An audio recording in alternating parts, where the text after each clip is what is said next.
So hi everyone, science science science I don't like, I avoid, but जब प्रशांत भैया science पढ़ाते हैं ओहो तब मजा आ जाता है। और वही मजा मैं आप सभी को दिलाने आ गया हूं।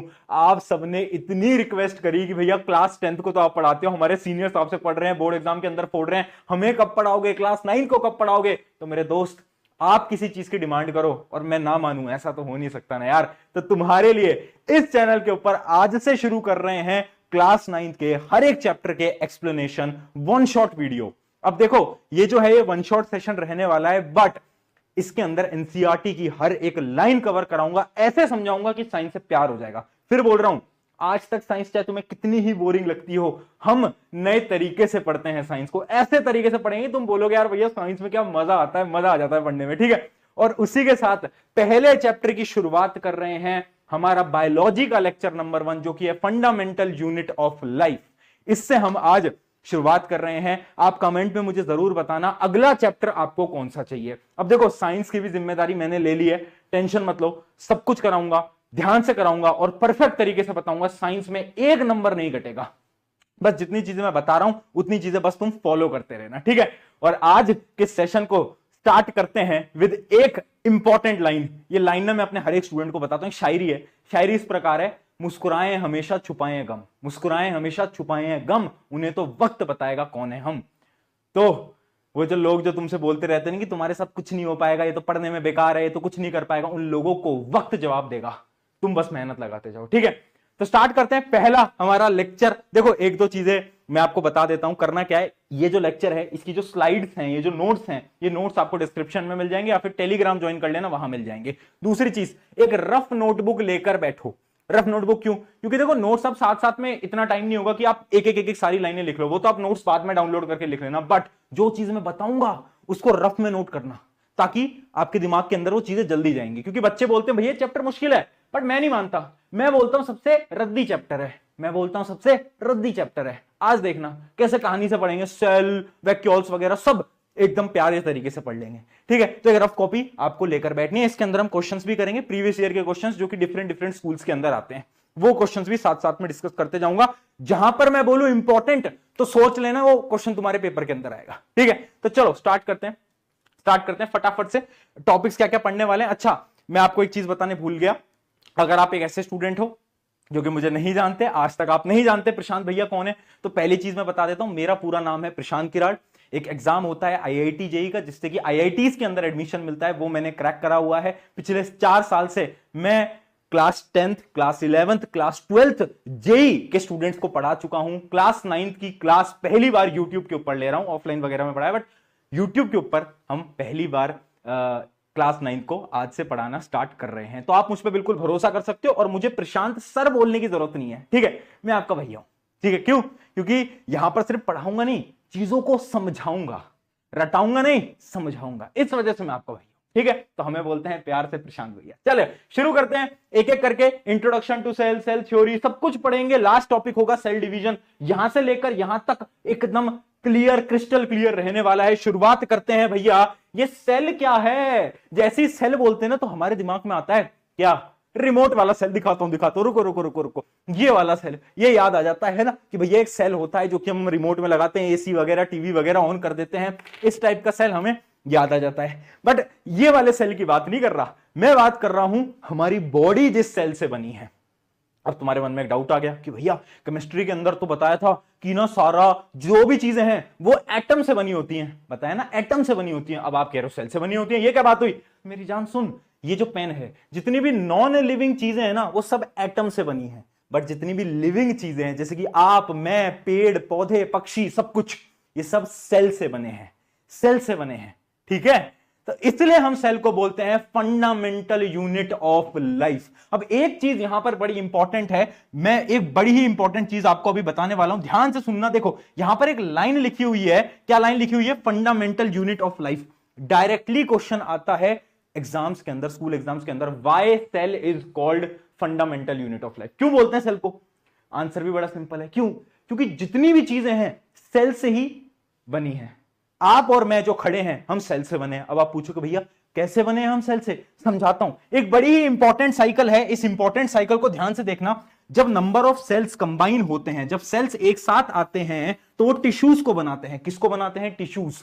सेल्स मिले टिश्यूज बनाते हैं। पहली बता रहा हूं, ये जो टॉपिक है ये बड़ा इंपॉर्टेंट है, 10th में भी काम आएगा, ठीक है।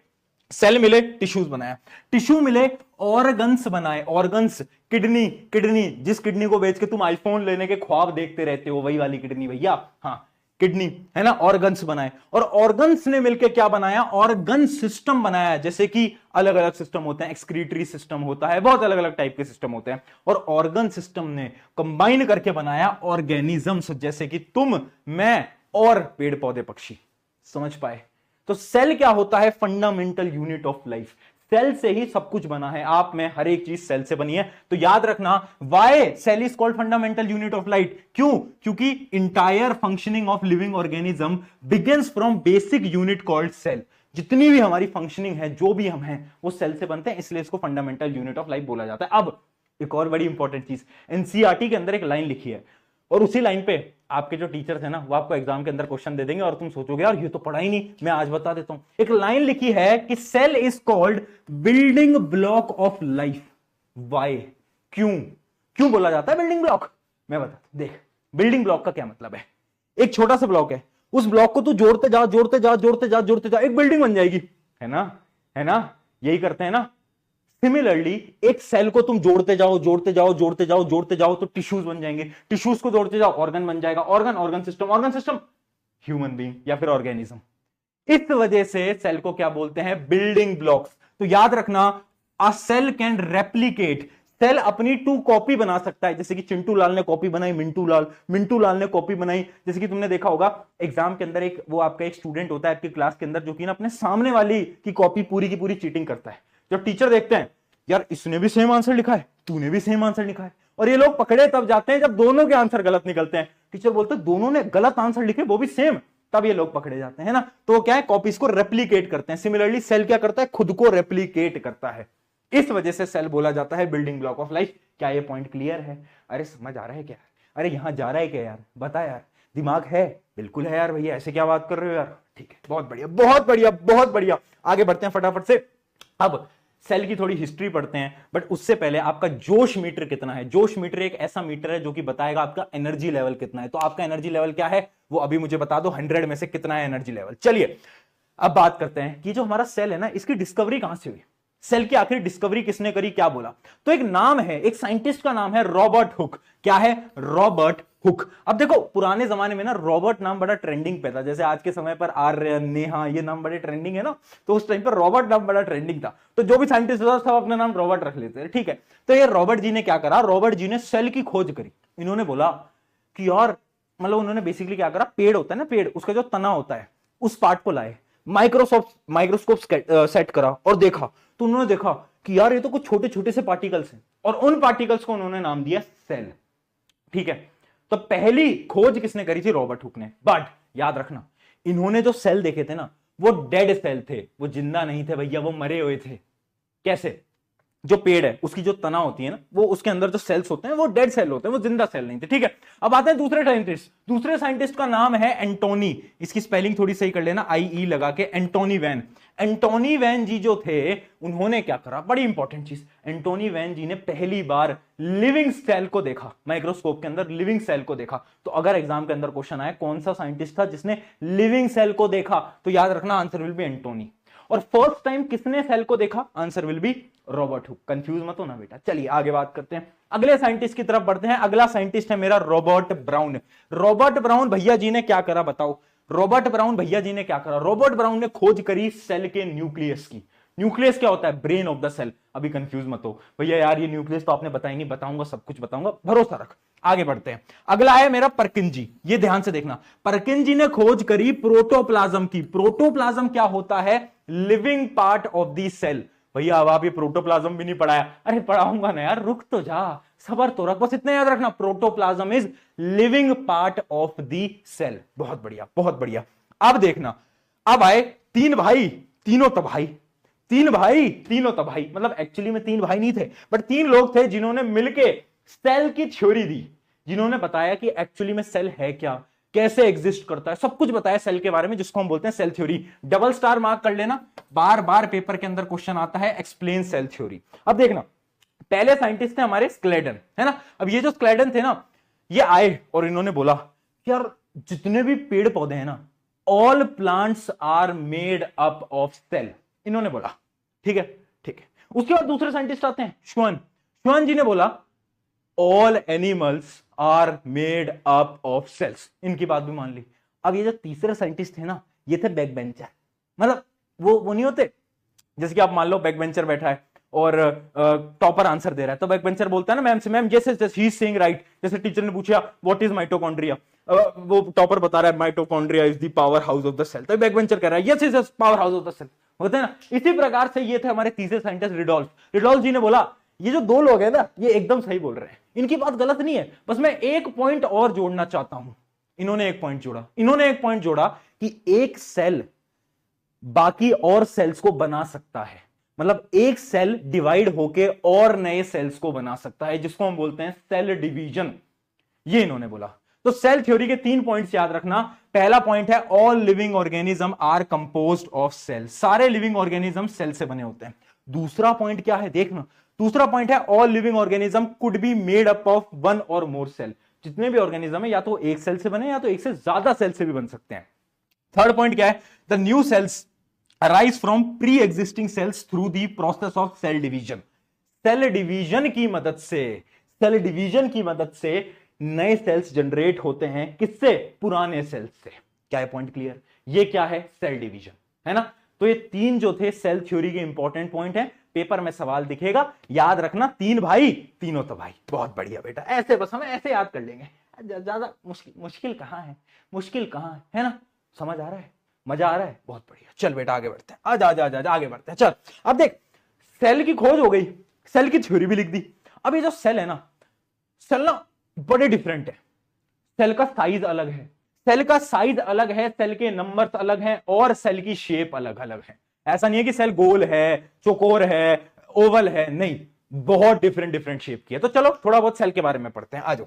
देखो सबसे पहली चीज, 2 प्रकार के ऑर्गेनिजम्स होते हैं, आज समझ लो, 10th में बड़ा काम आएगा।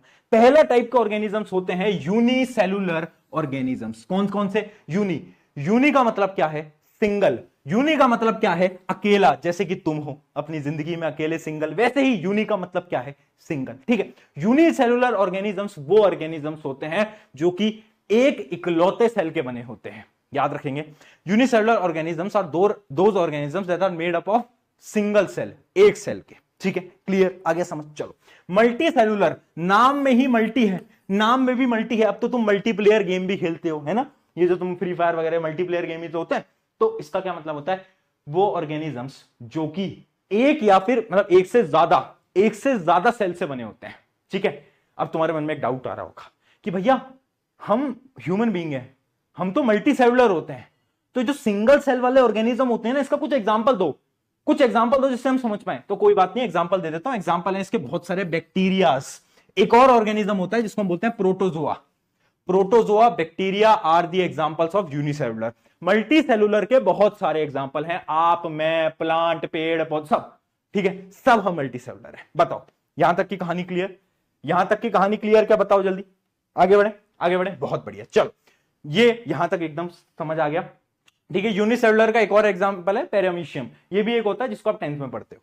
चलिए आगे बढ़ते हैं। अब देखते हैं सेल के ना डिफरेंट साइजेस और शेप भी होती हैं, अलग अलग शेप के होते हैं सेल।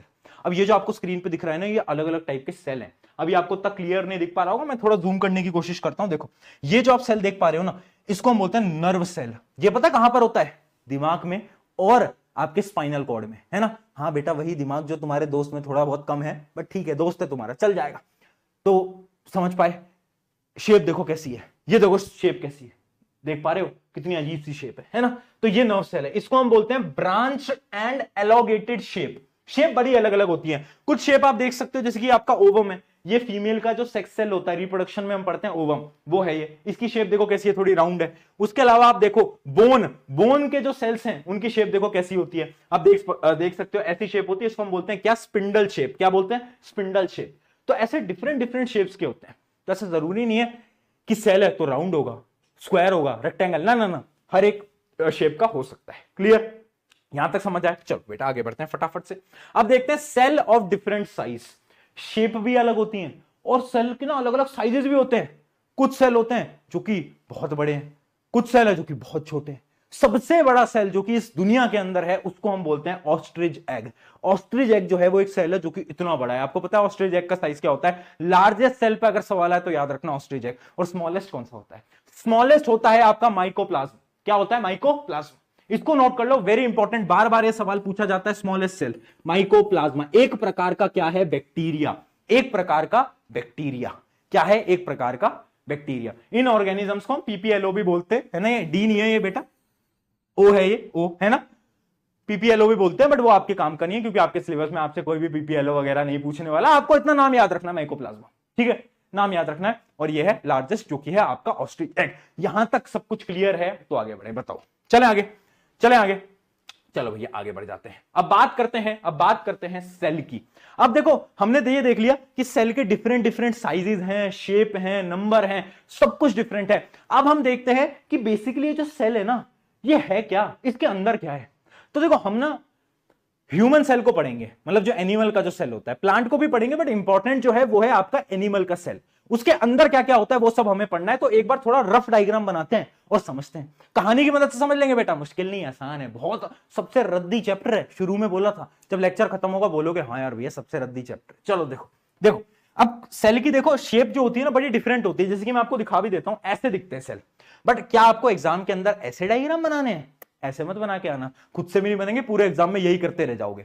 तो ऐसे डायग्राम मत बनाना, है ना। आप कैसी भी शेप बना सकते हो, जरूरी नहीं है, बस लेबलिंग सही होनी चाहिए। जैसे कि मैं मान लेता हूं मैंने बना दिया ऐसे, मैंने ओवल शेप बना दिया, ठीक है, ओवल शेप भी बनाओगे तो भी चल जाएगा। अब ध्यान सुनना, सेल के पास सबसे पहले होता है ये जो आप देख पा रहे हो, ये है बॉडीगार्ड। कौन? बॉडीगार्ड। सेल के पास सबसे पहले होता है बॉडीगार्ड। बॉडीगार्ड मतलब, अरे बोल, बॉडीगार्ड मतलब प्लाज्मा मेम्ब्रेन। क्या है? Plasma membrane. प्यार से इसको हम पीएम भी बोलते हैं।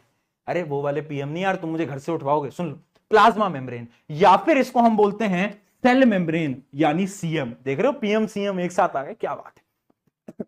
प्लाज्मा मेम्ब्रेन या फिर सेल मेम्ब्रेन, ये होता है बॉडीगार्ड। जब भी मैं बोलूं बॉडीगार्ड याद आ जाए प्लाज्मा मेम्ब्रेन, ठीक है। अब ध्यान से समझना, ध्यान समझना, इसके अंदर होता है brain of the cell. Brain होता है सेल का, जिसको हम बोलते हैं क्या? न्यूक्लियस। क्या बोलते हैं बेटा? न्यूक्लियस। यह है ब्रेन, सेल का दिमाग, ठीक है। उसके अलावा इस पूरे एरिया में जेली लाइक सब्सटेंस होता है। जेली लाइक सब्सटेंस होता है जिसको हम बोलते हैं साइटोप्लाज्मा। क्या बोलते हैं? साइटोप्लाज्मा, ठीक है। जेली लाइक सब्सटेंस जो कि हर एक जगह पर प्रेजेंट है। उसके अलावा इसके अंदर बहुत सारी डिफरेंट ऑर्गेनेलीज होती हैं, बहुत सारी डिफरेंट सेल ऑर्गेनेलीज होती हैं, बहुत अलग अलग प्रकार की, अलग अलग शेप की बहुत सारी ऑर्गेनेलीज होती हैं, जिनको हम बोलते हैं सेल ऑर्गेनेलीज। अब भैया ये ऑर्गेनेलीज क्या है? जैसे हमारी बॉडी के अंदर ऑर्गन्स है ना, जिनके अलग अलग काम है। किडनी का काम क्या है? आईफोन लेना? अरे नहीं, फिल्टर करना। भैया ब्लड को फिल्टर कौन करेगा? किडनी करेगी, तेरी मूर्ख बालक, है ना। तो सिमिलरली सेल के अंदर ऑर्गेनेलीज होती हैं जिनका अलग अलग फंक्शन होता है, ठीक है। वो फंक्शन भी आज हम पढ़ेंगे, टेंशन की बात नहीं है ना। अब एक होती है Z प्लस सिक्योरिटी, और Z प्लस सिक्योरिटी सबके पास नहीं होती, कुछ चुनिंदा लोगों के पास होती है। तो कुछ सेल के पास होती है Z प्लस सिक्योरिटी, कुछ सेल के पास होती है Z प्लस सिक्योरिटी। आप देख सकते हो ये जो मैं ग्रीन से बना रहा हूं, ये है Z प्लस सिक्योरिटी, जिसको हम बोलते हैं क्या? Cell wall. सेल वॉल ये होती है आपकी Z प्लस सिक्योरिटी। और ये पता है किस पे होती है? सिर्फ प्लांट सेल पे होती है, एनिमल सेल के पास नहीं होती। ये सिर्फ किस पे होती है? प्लांट सेल पे होती है, एनिमल सेल वगैरह पे नहीं होती सेल वॉल, ठीक है। तो Z प्लस सिक्योरिटी मिली है किनको? सिर्फ और सिर्फ प्लांट को। अब तुम पूछोगे ऐसा भेदभाव? हाँ, उसका रीजन भी बताऊंगा, टेंशन, ठीक है। ये क्लियर है? तो अभी आप इतना समझो, सेल है, सबसे पहले एक बॉडीगार्ड उसे मिला हुआ है, जिस बॉडीगार्ड को हम प्यार से बुलाते हैं पीएमसीएम यानी प्लाज्मा मेम्ब्रेन या फिर सेल मेम्ब्रेन। एक होती है Z प्लस सिक्योरिटी जो प्लांट के पास होती है, जिसको हम बोलते हैं सेल वॉल। अंदर है दिमाग, ब्रेन, ब्रेन को हम बोलते हैं न्यूक्लियस। और जो पूरा जो जेली लाइक सब्सटेंस है, जो फ्लूइड है, उसको हम बोलते हैं साइटोप्लाज्मा। और बहुत सारी ऑर्गेनेलीज होती हैं जिनको हम बोलते हैं सेल ऑर्गेनेली। ये पॉइंट क्लियर है? ये पॉइंट क्लियर है? डिटेल में पढ़ेंगे, एक एक को डिटेल में पढ़ेंगे, टेंशन की बात नहीं है, ठीक है। एक एक को डिटेल में पढ़ेंगे। लेबलिंग आना बड़ी इंपॉर्टेंट है। देखो सेल का तुम डायग्राम कैसा बना के आते हो फर्क नहीं पड़ता, टीचर को भी पता है ऐसा डायग्राम कोई नहीं बना सकता, बट तुम लेबल कैसे करके आते हो वो बहुत ज्यादा इंपॉर्टेंट है। तो चलिए स्टार्ट करते हैं। ये जो स्लाइड मैंने आपको भी दिखाई थी ना, कंपोनेंट्स ऑफ सेल और उन सब के काम, ये जो है ना, ये एक तरीके से रिवीजन वाली स्लाइड है। ये आप जब भी आपको रिवाइज करना हो ना, तो आपको ये स्लाइड देख लो, इसमें जो 4 इंपॉर्टेंट चीजें उन सबके आपके बारे में फंक्शन लिखा है। बट हम तो अब इसको एक एक करके डिटेल में ही पढ़ने वाले हैं। तो आ जाओ, चलो स्टार्ट करते हैं फटाफट से। प्लाज्मा मेम्ब्रेन या फिर सेल मेम्ब्रेन। 1 मिनट में बस पानी पी लूं यार, गला दुख जाता है बोल बोल के। 1 मिनट दो, बस 1 मिनट।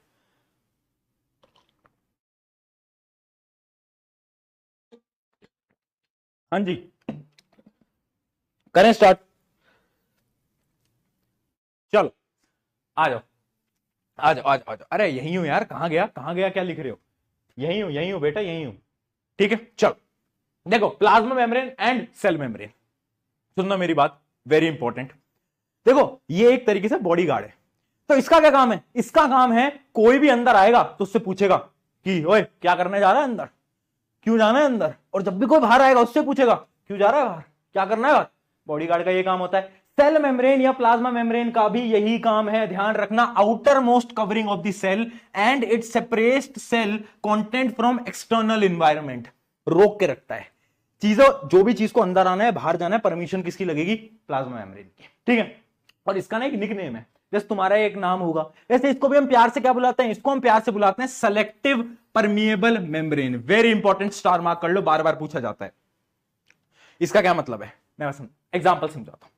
आपके क्लास के आपने टॉपर देखे, वो होता है ना कि मैम मैं ना इनके साथ नहीं बैठूंगी, इस लड़के के साथ नहीं बैठूंगी, इस लड़की के साथ नहीं बैठूंगी। वो बड़ी सेलेक्टिव है। जो टॉपर है आपके क्लास के, बड़े सेलेक्टिव है कि इधर ही जाना है, यहीं पे ही बैठना है, इसको ही दोस्त बनाना है ना, है ना। तो बड़े ही सेलेक्टिव है। उसी प्रकार से जो प्लाज्मा मेम्ब्रेन है वो भी बहुत सेलेक्टिव है। वो बोलता है कि यार भाई मैं सबको एंट्री नहीं दूंगा, कुछ सब्सटेंसेस को ही अंदर जाने दूंगा और कुछ को ही बाहर आने दूंगा, सबकी एंट्री एग्जिट नहीं जाने दूंगा मैं। समझ पाए? और इसी फीचर को हम बोलते हैं क्या? Selective permeable membrane. इसलिए हम इसको बोलते हैं सेलेक्टिव परमिएबल मेम्ब्रेन। तो फंक्शन पढ़ लेना, allows entry and exit of some material, कुछ ही मटेरियल को करता है, prevent movement of some materials, अगर कोई मटेरियल बाहर जा रहा है तो उसको भी रोक देगा कि भाई बाहर मत जा, अंदर ही रहे, है ना। तो ये सारे इसके काम हो रहे होते हैं, है ना। अब यहां पर एक टर्म आप पढ़ोगे, इस चीज को पढ़ो ध्यान से, अलाउज डिफ्यूजन ऑफ सब्सटेंस। अब एक टर्म आई डिफ्यूजन, भैया डिफ्यूजन क्या होता है अभी बताऊंगा, घबराए मत, अभी घबराए मत। अभी एक बड़ा ही इंपॉर्टेंट पॉइंट अपने रफ पेज के अंदर नोट कर ले कि ये जो होता है ना प्लाज्मा मेम्ब्रेन, ये किससे मिलकर बनी होती है? ये बनी होती है lipids and protein. Very important, star mark कर लो, very important, lipids and protein. Directly question आ जाएगा प्लाज्मा मेम्ब्रेन या सेल मेम्ब्रेन किससे बनी है? तो याद रखना लिपिड्स और प्रोटीन, इन दो चीजों से ये आपकी मेम्ब्रेन बन रही होती है सेल के अंदर। ठीक है, अब भैया डिफ्यूजन क्या है ये तो बताओ, बता रहा हूं। उससे पहले हमें समझना पड़ेगा कि भैया एक बात बताओ, आप कह रहे हो कोई चीज बाहर जा रही है, कोई चीज अंदर जा रही है, खुद से हो रहा है क्या? ये ट्रांसपोर्ट कैसे हो रहा है वही समझाने जा रहा हूं। ये ट्रांसपोर्ट को हम बोलते हैं, 2 प्रकार के ट्रांसपोर्ट होते हैं। पहला होता है एक्टिव ट्रांसपोर्ट, मतलब ये है पैसिव ट्रांसपोर्ट, और ये है एक्टिव ट्रांसपोर्ट। क्या डिफरेंस है भैया? और ये डिफरेंस भी पेपर के अंदर पूछा जा सकता है। हाँ पूछा जा सकता है। अब ध्यान से सुन ले, पैसिव ट्रांसपोर्ट क्या है, एक एग्जांपल से समझते हैं। इमेजिन करो यहां पर है बहुत सारा ऑक्सीजन, ऑक्सीजन O2 बोलते हैं ना, हम सबको पता है ना। यहां पर है बहुत सारा ऑक्सीजन, और यहां पर है कम ऑक्सीजन। यहां पर कंसंट्रेशन क्या है? हाई। यहां पर क्या है? लो। तो जब भी मूवमेंट होता है हायर कंसंट्रेशन से लोअर कंसंट्रेशन की तरफ, तब उसे हम बोलते हैं पैसिव ट्रांसपोर्ट। क्या बोल रहे हैं? पैसिव ट्रांसपोर्ट, हायर कंसंट्रेशन से लोअर कंसंट्रेशन से। इमेजिन करो आपके पास है 100 रुपए, अब कोई आए और आपसे मांग ले यार 1 रुपए दे दे, तो तुम बोलोगे ठीक है यार 1 रुपए ले ले। तो हायर कंसंट्रेशन से लोअर कंसंट्रेशन में पैसे गए तो वो क्या होगा? वो होगा पैसिव ट्रांसपोर्ट। अब भैया एक्टिव ट्रांसपोर्ट क्या चीज है? एक्टिव ट्रांसपोर्ट क्या भला है? तो देखो एक्टिव ट्रांसपोर्ट इसका एकदम उल्टा है, इसी से समझ लेते हैं। अब इमेजिन करो तुम्हारे पास है 1 रुपया और तुमसे कोई मांग ले 100 रुपया, है ना। तो पहले तो तुम टेंशन में आ जाओगे यार अब 100 रुपए कहां से लाके। बट ये जो प्रोसेस है इसमें क्या हो रहा है? लो कंसंट्रेशन से हाई कंसंट्रेशन में जा रहा है, उसको हम बोल रहे हैं एक्टिव ट्रांसपोर्ट। क्या डिफरेंस समझ में आ गया? पैसिव में हाई टू लो, एक्टिव में लो टू हाई। ठीक है, चलिए बहुत बढ़िया। पहले तो इनकी डेफिनेशन। दूसरा डिफरेंस इनका क्या है? बड़ा इंपॉर्टेंट डिफरेंस। पैसिव में एनर्जी की रिक्वायरमेंट नहीं होती, यहां पर एनर्जी की रिक्वायरमेंट होती है। ये एटीपी क्या होता है? एटीपी अभी बाद में समझेंगे। यहां पर एनर्जी की रिक्वायरमेंट नहीं होती, यहां पर होती है। एग्जांपल से याद कर लेंगे। इमेजिन कर तेरे पास 100 रुपए हैं, अब तुझसे कोई 1 रुपए मांग ले तो तुम बोलोगे यार मेरे पे 100 है, 1 दे दूंगा, क्या ही होगा, एनर्जी लगेगी नहीं लगेगी, ठीक है दे दिया। अब तुम्हारे पास 1 रुपया है और कोई तुमसे 100 मांग रहा है, अब तुम्हारी एनर्जी लगेगी, तुम सोचोगे यार पहले 100 रुपए कमाने पड़ेंगे, फिर 100 रुपए देने पड़ेंगे, है ना, टाइम लगेगा ना, तो वो क्या है, उसमें एनर्जी बहुत लगेगी, तो इसलिए एक्टिव ट्रांसपोर्ट के अंदर क्या है, एनर्जी लगती है। इस एग्जांपल से आप याद कर सकते हो। उसके अलावा ये स्लो मूवमेंट होता है, ये थोड़ा रैपिड मूवमेंट होता है ना। उसके अलावा क्या है, स्मॉल मॉलिक्यूल्स, जितने भी छोटे छोटे पार्टिकल्स होते हैं ना, जितने भी स्मॉल मॉलिक्यूल्स होते हैं वो पैसिव ट्रांसपोर्ट से ट्रेवल करते हैं, जितने बड़े पार्टिकल्स हैं, लार्ज पार्टिकल्स हैं, वो एक्टिव ट्रांसपोर्ट से जाते हैं। ठीक है, तो एक्टिव पैसिव दोनों के बीच के 4 पॉइंट का डिफरेंस क्या है, आपके भेजे के अंदर घुसा, बोल आ गया समझ, चल बहुत बढ़िया यार, इंटेलिजेंट हो गया है। ठीक है, अब इस पैसिव ट्रांसपोर्ट को थोड़ा और डिटेल में पढ़ते हैं, क्योंकि पैसिव ट्रांसपोर्ट के होते हैं 2 टाइप। अभी पढ़ा था डिफ्यूजन, हाँ जी वो पैसिव ट्रांसपोर्ट ही है। डिफ्यूजन और ओस्मोसिस 2 टाइप के होते हैं पैसिव ट्रांसपोर्ट, डिफ्यूजन और ओस्मोसिस। पहले पढ़ते हैं डिफ्यूजन, फिर पढ़ेंगे ओस्मोसिस। चलिए भैया खोलो खोलो खोलो, जल्दी आ जाओ, देखते हैं डिफ्यूजन क्या होता है। देखना बड़े ध्यान से, डेफिनेशन देखना, the process of movement of substance, solid liquid gas, solid चाहे इसमें से कट कर लो, लिक्विड और gas, from region of higher concentration to region of lower concentration. क्या बोला, डिफ्यूजन क्या है, डिफ्यूजन कुछ नहीं है।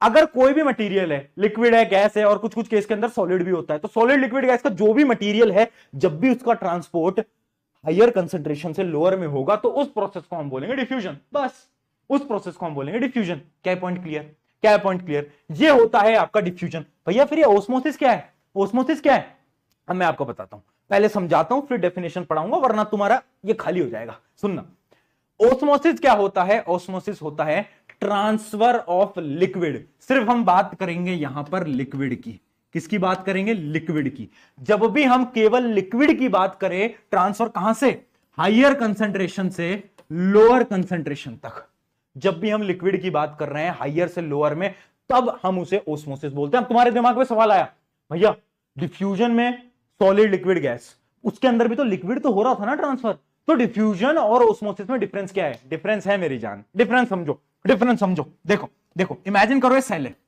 इमेजिन करो ये सेल है, ठीक है। अब यहां पर एक लिक्विड, ये लिक्विड, अब ये जो लिक्विड है वो हायर कंसेंट्रेशन से लोअर कंसेंट्रेशन तक पहुंच गया, देखो स्माइली बन गया तो हायर से लोअर के अंदर पहुंच गया सेल के अंदर, तब हम इसे बोलेंगे डिफ्यूजन।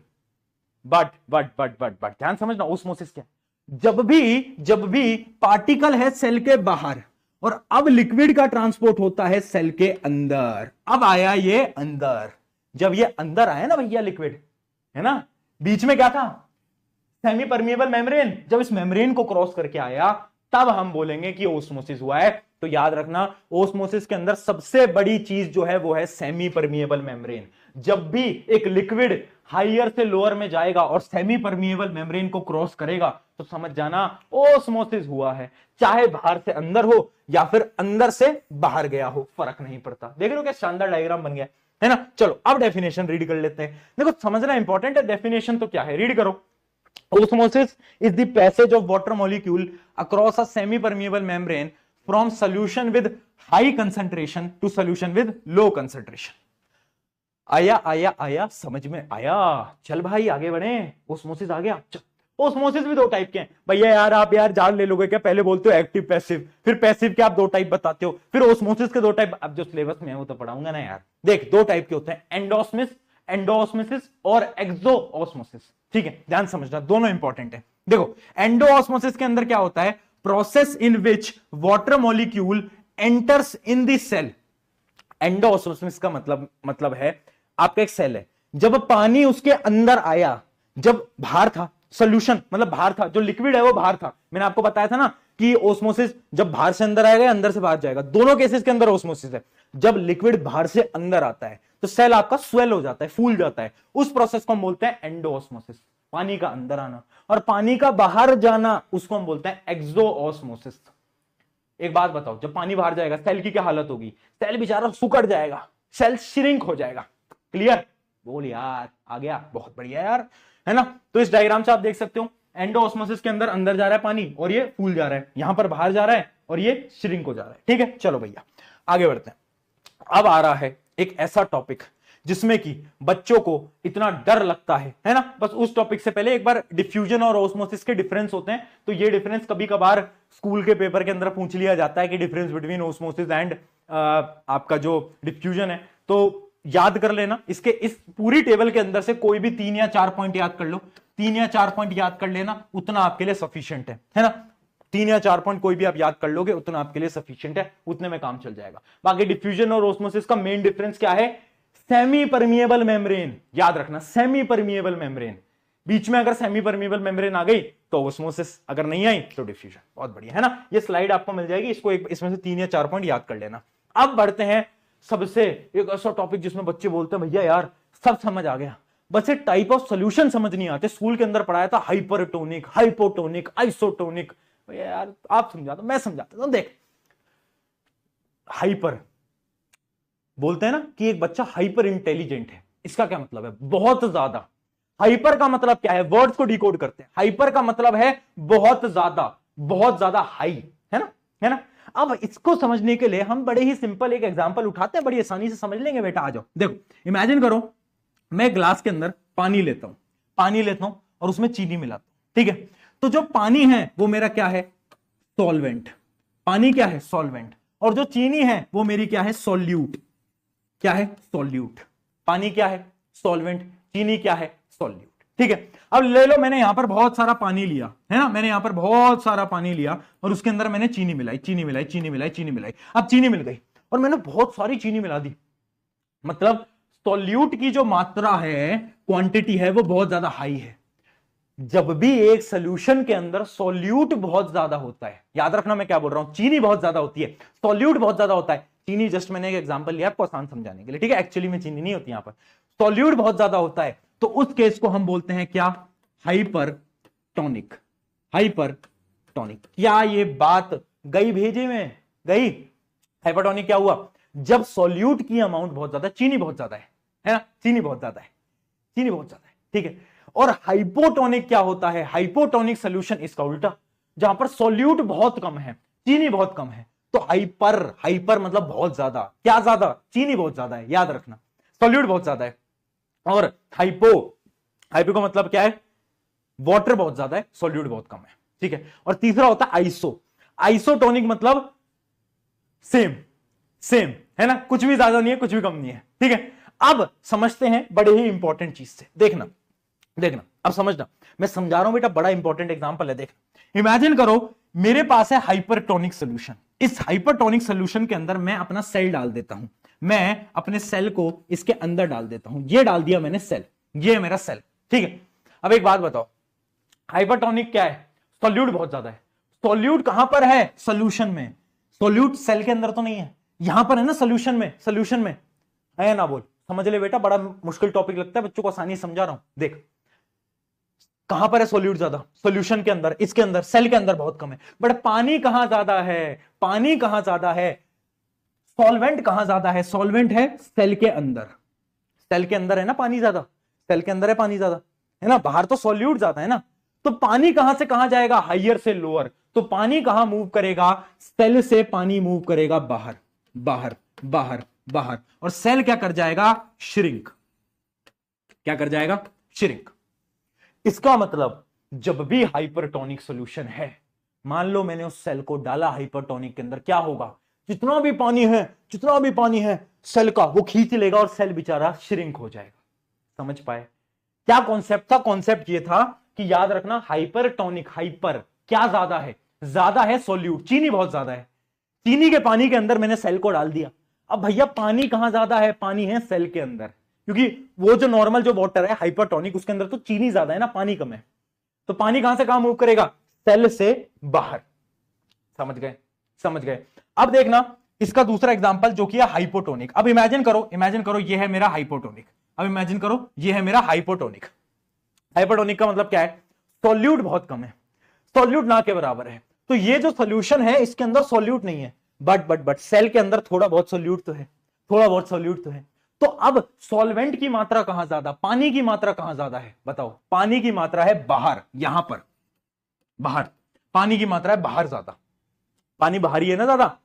तो हाइपोटोनिक के अंदर क्या होता है, पानी बाहर से अंदर जाता है और सेल क्या हो जाता है, स्वेल कर जाता है। याद रखना, याद रखना, हाइपर के अंदर, हाइपरटोनिक के अंदर सेल श्रिंक कर जाता है, हाइपो के अंदर सेल स्वेल कर जाता है। अब अगर ये फिर भी समझ नहीं आए, ट्रिक बता देता हूं। ये ट्रिक होती है उन बच्चों के लिए जो जिनको कुछ समझ नहीं आता है, उनको ट्रिक बता देता हूं। देखो, बड़ी थोड़ी सी अजीब सी ट्रिक है, याद कर लेना। मैं जैसे अपने टाइम पे करता था, हाइपो, हाइपो से वो हिप्पोपोटामस होता है ना, हिप्पोपोटामस, हिप्पोपोटामस कैसा होता है, मोटा होता है ना। हिप्पोपोटामस कैसा होता है, मोटा होता है। तो जब भी हाइपोटोनिक सोल्यूशन है, मतलब हिप्पोपोटामस है, तो सेल क्या हो जाएगा, सेल मोटा हो जाएगा, सेल बड़ा हो जाएगा। तो इस तरीके से आप याद कर सकते हो, जब भी हाइपोटोनिक सोल्यूशन है तो जो मेरा सेल है वो स्वेल कर जाएगा, और फिर तो हाइपर तो ऑटोमेटिकली याद हो जाएगा कि हाइपर के अंदर श्रिंक हो जाएगा। भैया आइसोटोनिक के अंदर क्या होगा, तो देखो ये जो तीसरा था आइसोटोनिक, इसके अंदर कुछ नहीं होता, कोई मूवमेंट नहीं होती। तो याद रखना इसके अंदर नो मूवमेंट, इसके अंदर जो नेट मूवमेंट होती है वो जीरो होती है। तो सेल जितना था उतना ही रहता है आइसोटोनिक के अंदर। बताओ यहां तक क्लियर है? जल्दी बताओ, मैं जब तक पानी पी लूं, मैं पानी पी लूं बेटा, ये बताओ जल्दी। क्लियर?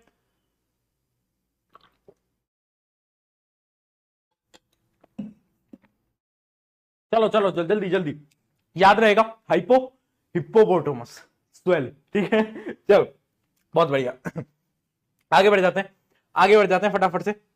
अच्छा देखो, दो टर्म्स हैं। वैसे तो ये क्वेश्चन कम पूछा जाता है, बट अगर पूछा जाए तो बता देता हूं। दो टर्म्स होती हैं, एंडोसाइटोसिस, एक्सोसाइटोसिस। तो कंफ्यूज मत होना, जब भी कोई मटेरियल, जब भी कोई मटेरियल सेल के अंदर आता है, किसकी मदद से, प्लाज्मा मेम्ब्रेन की मदद से। जब भी कोई मटेरियल सेल के अंदर आ रहा है प्लाज्मा मेम्ब्रेन की मदद से, क्योंकि पहले परमिशन तो उसी की लगेगी, वो तो बॉडीगार्ड है ना। हाँ, तो जब भी इसके अंदर आएगा सेल मेम्ब्रेन की मदद से, प्लाज्मा मेम्ब्रेन की मदद से, तो उस प्रोसेस को हम बोलते हैं एंडोसाइटोसिस। क्या बोलते हैं, एंडोसाइटोसिस। और जब भी किसी भी चीज को बाहर जाना है, सेल से बाहर जाना है तो भी सेल मेम्ब्रेन लगेगी, तो बाहर जाने के प्रोसेस को हम बोलते हैं एक्सोसाइटोसिस।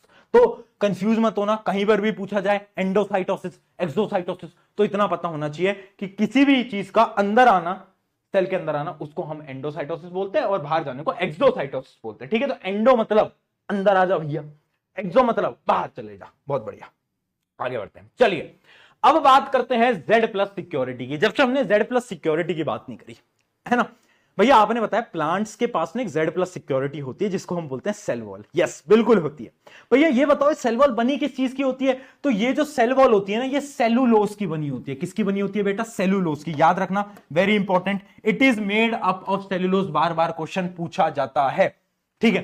ये प्लाज्मा मेम्ब्रेन के भी बाहर होता है, जिसकी एक होता है नॉर्मल बॉडी गार्ड, और कुछ लोगों को मिलते हैं जेड प्लस सिक्योरिटी। जो जेड प्लस सिक्योरिटी होती है ना, वो बाहर होती है। तो प्लाज्मा मेम्ब्रेन के भी बाहर होती है सेल वॉल, ठीक है, सेल वॉल। अब यहां पर ना एक बड़ा ही इंपॉर्टेंट प्रोसीजर है, एक टर्म है, उस टर्म से आप सेल वॉल की इंपॉर्टेंस समझोगे। कैसे, एक टर्म समझते हैं। देखो, एक टर्म है प्लाज्मोलाइसिस। देख पा रहे हो, देख पा रहे हो, प्लाज्मोलाइसिस। ये क्या होता है, ये टर्म क्या होती है, मैं बात समझा, टेंशन मत ले। Shrinkage, shrinkage of living part of the cell. नहीं आया समझ, चल आ जा, थोड़ा और समझते हैं इस डायग्राम की मदद से। देख, इमेजिन कर, इमेजिन कर, ये मेरा नॉर्मल सेल है, दिख पा रहा है, ये मेरा नॉर्मल सेल है। एक बार ब्राइटनेस चेक कर लेता हूं, ब्राइटनेस थोड़ी कम कर देता हूं, आपको और क्लियरली विजिबल हो जाएगा, ठीक है। ये मेरा लिविंग सेल है।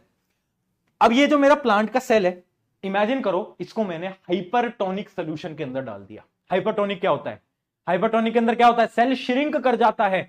जितना भी सेल का मटेरियल होता है वो पानी सारा बाहर चला जाएगा और सेल श्रिंक कर जाएगा, ठीक है। अब जब मेरा सेल श्रिंक करता है ना, तो जितना भी लिविंग पार्ट है, लिविंग पार्ट मतलब जितना भी मेरा पार्ट है, जैसे कि मेरी प्लाज्मा मेम्ब्रेन, न्यूक्लियस वगैरह सब कुछ, सारी चीजें श्रिंक करती जाती हैं, श्रिंक करती जाती हैं, है ना। बट एक चीज है जो कि श्रिंक नहीं करती, क्या, जेड प्लस सिक्योरिटी, जो कि होती है मेरी क्या, ये जो आप देख पा रहे हो ना ऊपर की तरफ, उधर दिखाता हूं उस तीसरे डायग्राम से। देखो सारा पार्ट श्रिंक कर गया, बट ये जो है आउटर कवरिंग, जिसको हम बोलते हैं सेल वॉल, सेल वॉल नहीं टूटती। जेड प्लस सिक्योरिटी भैया है, हमसे लड़ेगा, हमसे नहीं लड़ सकता, ठीक है। तो सेल वॉल जो होता है वो देख पा रहे हो। तो सेल वॉल का मेन काम क्या है, सेल वॉल का मेन काम है प्लांट के सेल को रिजिड बनाना, ताकतवर बनाना, शक्ति देना। तो क्या आप मेंटेन करती है, rigidity of the cell, cell को रिजिड बनाती है। समझ पाए, समझ पाए। प्लाज्मोलाइसिस क्या है, shrinkage of living part of the cell. जितना भी लिविंग पार्ट है उसका श्रिंक हो जाना, उसको हम बोलते हैं प्लाज्मोलाइसिस। क्लियर है बेटा, क्लियर है, जल्दी बताओ, यहां तक एकदम क्लियर है ना। इसको आ गया। अब देखते हैं एक बार functions of cell wall. Cell wall के फंक्शंस देख लेते हैं फटाफट से। अच्छा, सेल वॉल क्या प्लांट्स के अलावा भी कुछ और ऑर्गेनिजम्स में भी होती है? बिल्कुल होती है, बिल्कुल होती है। जैसे बैक्टीरिया होते हैं उनके अंदर भी सेल वॉल प्रेजेंट होती है। ठीक है, तो देखते हैं, सबसे पहले देखते हैं किन किन चीजों के अंदर होती है हमारी। तो सबसे पहला है आपका plants, fungi and bacteria. Plant, fungi and bacteria के अंदर आपकी सेल वॉल प्रेजेंट होती है। सेल वॉल का मेन काम क्या है? मेन काम मैं समझाता हूं, बड़ा इंपॉर्टेंट है, ध्यान से देखना और इस लाइन को पढ़ना। देखो, cell absorbs water by osmosis leading to swelling and pressure against cell wall. Imagine करो, मेरा जो प्लांट सेल है उसको मैंने हाइपोटोनिक, हाइपो मतलब फूल जाना, उस सोल्यूशन में डाल दिया। अब सारा पानी अंदर आया जा रहा है, आया जा रहा है, आया जा रहा है, आया जा रहा है। सेल मोटा होता जा रहा है, मोटा होता जा रहा है। अब अगर ज्यादा मोटा हुआ तो बर्स्ट कर जाएगा। बट सेल के पास है क्या? Z+ security. वो Z+ सिक्योरिटी सेल को बर्स्ट नहीं करने देगा, फटने नहीं देगा। तो सबसे इंपॉर्टेंट क्या है? ये क्या करता है cell wall? Cell wall prevents किससे? फ्रॉम बस्टिंग, फटने से बचाता है। किसको? आपके प्लांट सेल, फंजाई सेल या फिर आपके जितने भी बैक्टीरिया वगैरह होते हैं उन सेल्स को। समझ गए? सबसे इंपॉर्टेंट फंक्शन है इसका, सबसे इंपॉर्टेंट। अब एक चीज समझ लो, एक चीज समझ लो। देखो, जो प्लांट के जो सेल वॉल होती है वो तो सेलुलोज से बनी होती है, जबकि जो आपके बैक्टीरियाज होते हैं ना, उनकी सेल वॉल जो होती है वो किससे बनी होती है? एक कंपाउंड होता है, कंपाउंड आपको पता भी होगा, पेप्टिडोग्लाइकन। किस किस को पता है पेप्टिडोग्लाइकन? स्कूल के अंदर पढ़ा है पेप्टिडोग्लाइकन। हाँ, उसी से आपकी सेल वॉल बनी होती है। किसकी? बैक्टीरिया की। फंजाई की किसकी बनी होती है? फंजाई की बनी होती है काइटिन से, है ना, जिसको तुम चिटिन, काइटिन, है ना बहुत बढ़िया। तो वो बनी होती है आपकी काइटिन से। आई होप ये चीज क्लियर है। ये तीनों के नाम याद कर लेना भैया, किस चीज की बनी होती है सेल वॉल, ये तो पता होना चाहिए। सेल वॉल का फंक्शन पता होना चाहिए। सेल वॉल कर क्या रहा है? Z+ सिक्योरिटी दे रहा है। बहुत बढ़िया, बहुत बढ़िया। बताओ बताओ, अब आपके मन में एक सवाल आ रहा है, भैया यार एक मेरे मन में ना बड़ी देर से एक सवाल आ रहा है यार, आप कह रहे हो कि यार सेल वॉल बड़ी जरूरी चीज है, तो भैया हमारे पास क्यों नहीं है, एनिमल्स के पास क्यों नहीं है, इतना भेदभाव क्यों है? मैं समझाता हूं। देख, एनिमल्स जो होते हैं वो चल सकते हैं, है ना, मूवमेंट कर सकते हैं। प्लांट मूवमेंट नहीं कर सकते, प्लांट मूवमेंट नहीं कर सकते। ठीक है, तो प्लांट अपने आप को इधर से उठाकर इधर नहीं रख सकते। Plant can not move. इस वजह से प्लांट का रिजिड होना, टफ होना बहुत ज्यादा जरूरी है। अगर प्लांट सॉफ्ट हुआ, प्लांट के सेल्स रिजिड नहीं हुए, तो प्लांट खत्म हो जाएंगे, प्लांट्स बच ही नहीं पाएंगे। ठीक, समझ पाए? बट हम मूव कर सकते हैं, है ना, हम मूव कर सकते हैं। इस वजह से हमें जरूरत नहीं है सेल वॉल की। समझ पाए? तो याद रखना, बड़ा इंपॉर्टेंट पॉइंट ये है, प्लांट को सेल वॉल क्या रखता है? रिजिड एंड फिक्स्ड रखता है। It helps the plant because they are immobile. Immobile, ये वो वाला मोबाइल नहीं है जिससे तुम नया सुनैना से बात करते हो। ये इमोबाइल का मतलब है चल नहीं सकते, है ना, चल नहीं सकते, उसको हम बोलते हैं इमोबाइल। बताओ, क्लियर? क्लियर है बेटा? आगे बढ़े, आगे बढ़े, चलो, बहुत बढ़िया, बहुत बढ़िया। ये प्रीवियस ईयर बहुत बार ये क्वेश्चन पूछा गया अलग अलग स्कूल्स के अंदर कि सेल वॉल सिर्फ प्लांट में क्यों होती है, एनिमल में क्यों नहीं होती। तो याद रखना, प्लांट्स इमोबाइल होते हैं, इसलिए उनको रिजिडिटी और टफ चाहिए होता है। चलो आगे बढ़ते हैं। अब पढ़ते हैं न्यूक्लियस। भैया जी न्यूक्लियस पढ़े। न्यूक्लियस है brain of the cell, brain of the cell. क्यों? क्यों है ब्रेन? क्यों है ब्रेन? बताओ, ऐसा क्या है? ब्रेन क्यों बोल रहे हैं हम उसको? समझा देता हूं। सबसे पहले समझते हैं कि न्यूक्लियस का स्ट्रक्चर कैसा होता है। तो देखो, न्यूक्लियस के पास ना डबल लेयर होती है, मतलब उसके पास अपनी एक मेम्ब्रेन होती है जिसको हम बोलते हैं न्यूक्लियर मेम्ब्रेन। क्या होती है? Nuclear membrane. डायग्राम दिखाता हूं, ध्यान से देखना।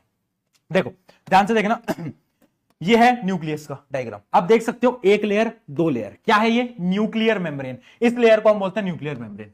ठीक है, इसके अंदर कुछ पोर्स होते हैं, आप देख सकते हो, एक पोर ये, एक पोर ये, एक पोर ये, अलग अलग पोर होते हैं। इनको हम बोलते हैं न्यूक्लियर पोर। क्यों? ट्रांसफर का एक्सचेंज कराने के लिए इसके पास अपने पोर्स होते हैं। ठीक है, अब ध्यान से देखना, अब ध्यान से देखना, इसके अंदर होता है थ्रेड लाइक स्ट्रक्चर। ये आप देख पा रहे हो, ये थ्रेड लाइक स्ट्रक्चर, ये जितना भी आप देख पा रहे हो, ये थ्रेड लाइक स्ट्रक्चर जो होता है, इसी को हम बोलते हैं DNA। सुना है? सुना है? Deoxyribonucleic acid. भैया ये क्या बोल दिया? सुना है कभी डीएनए? हाँ सुना तो है, थोड़ा थोड़ा याद है ना, डीएनए। हाँ, तो डीएनए बड़ी ही इंपॉर्टेंट चीज है। क्यों? देखो, आप में से बहुत लोग इस सेशन को देख रहे हैं, किसी की आंखों का कलर जो होगा ब्लैक होगा, अंदर वाले की बोल रहा हूं, है ना, जैसे मेरा थोड़ा ब्राउन ब्लैक है, कुछ लोगों का बिल्कुल ब्राउन होता है, किसी की, वो एक गाना था ब्लू आइज हिप्नोटाइज तेरी, तो किसी का ब्लू भी हो सकता है। तो ये जो सारे जो फीचर्स होते हैं ना हमारी बॉडी की, वो पता कौन डिसाइड करता है? हमारा डीएनए। हमारा डीएनए। और डीएनए कहां है? डीएनए है न्यूक्लियस के अंदर। तो न्यूक्लियस ने एक ऐसी इंफॉर्मेशन को स्टोर करा हुआ है जो कि हमारे लिए बहुत इंपॉर्टेंट है। डीएनए ही सब कुछ डिसाइड करता है कि आप कैसे दिखोगे, आपके हेयर्स कैसे होंगे, सब कुछ डीएनए। समझ पाए?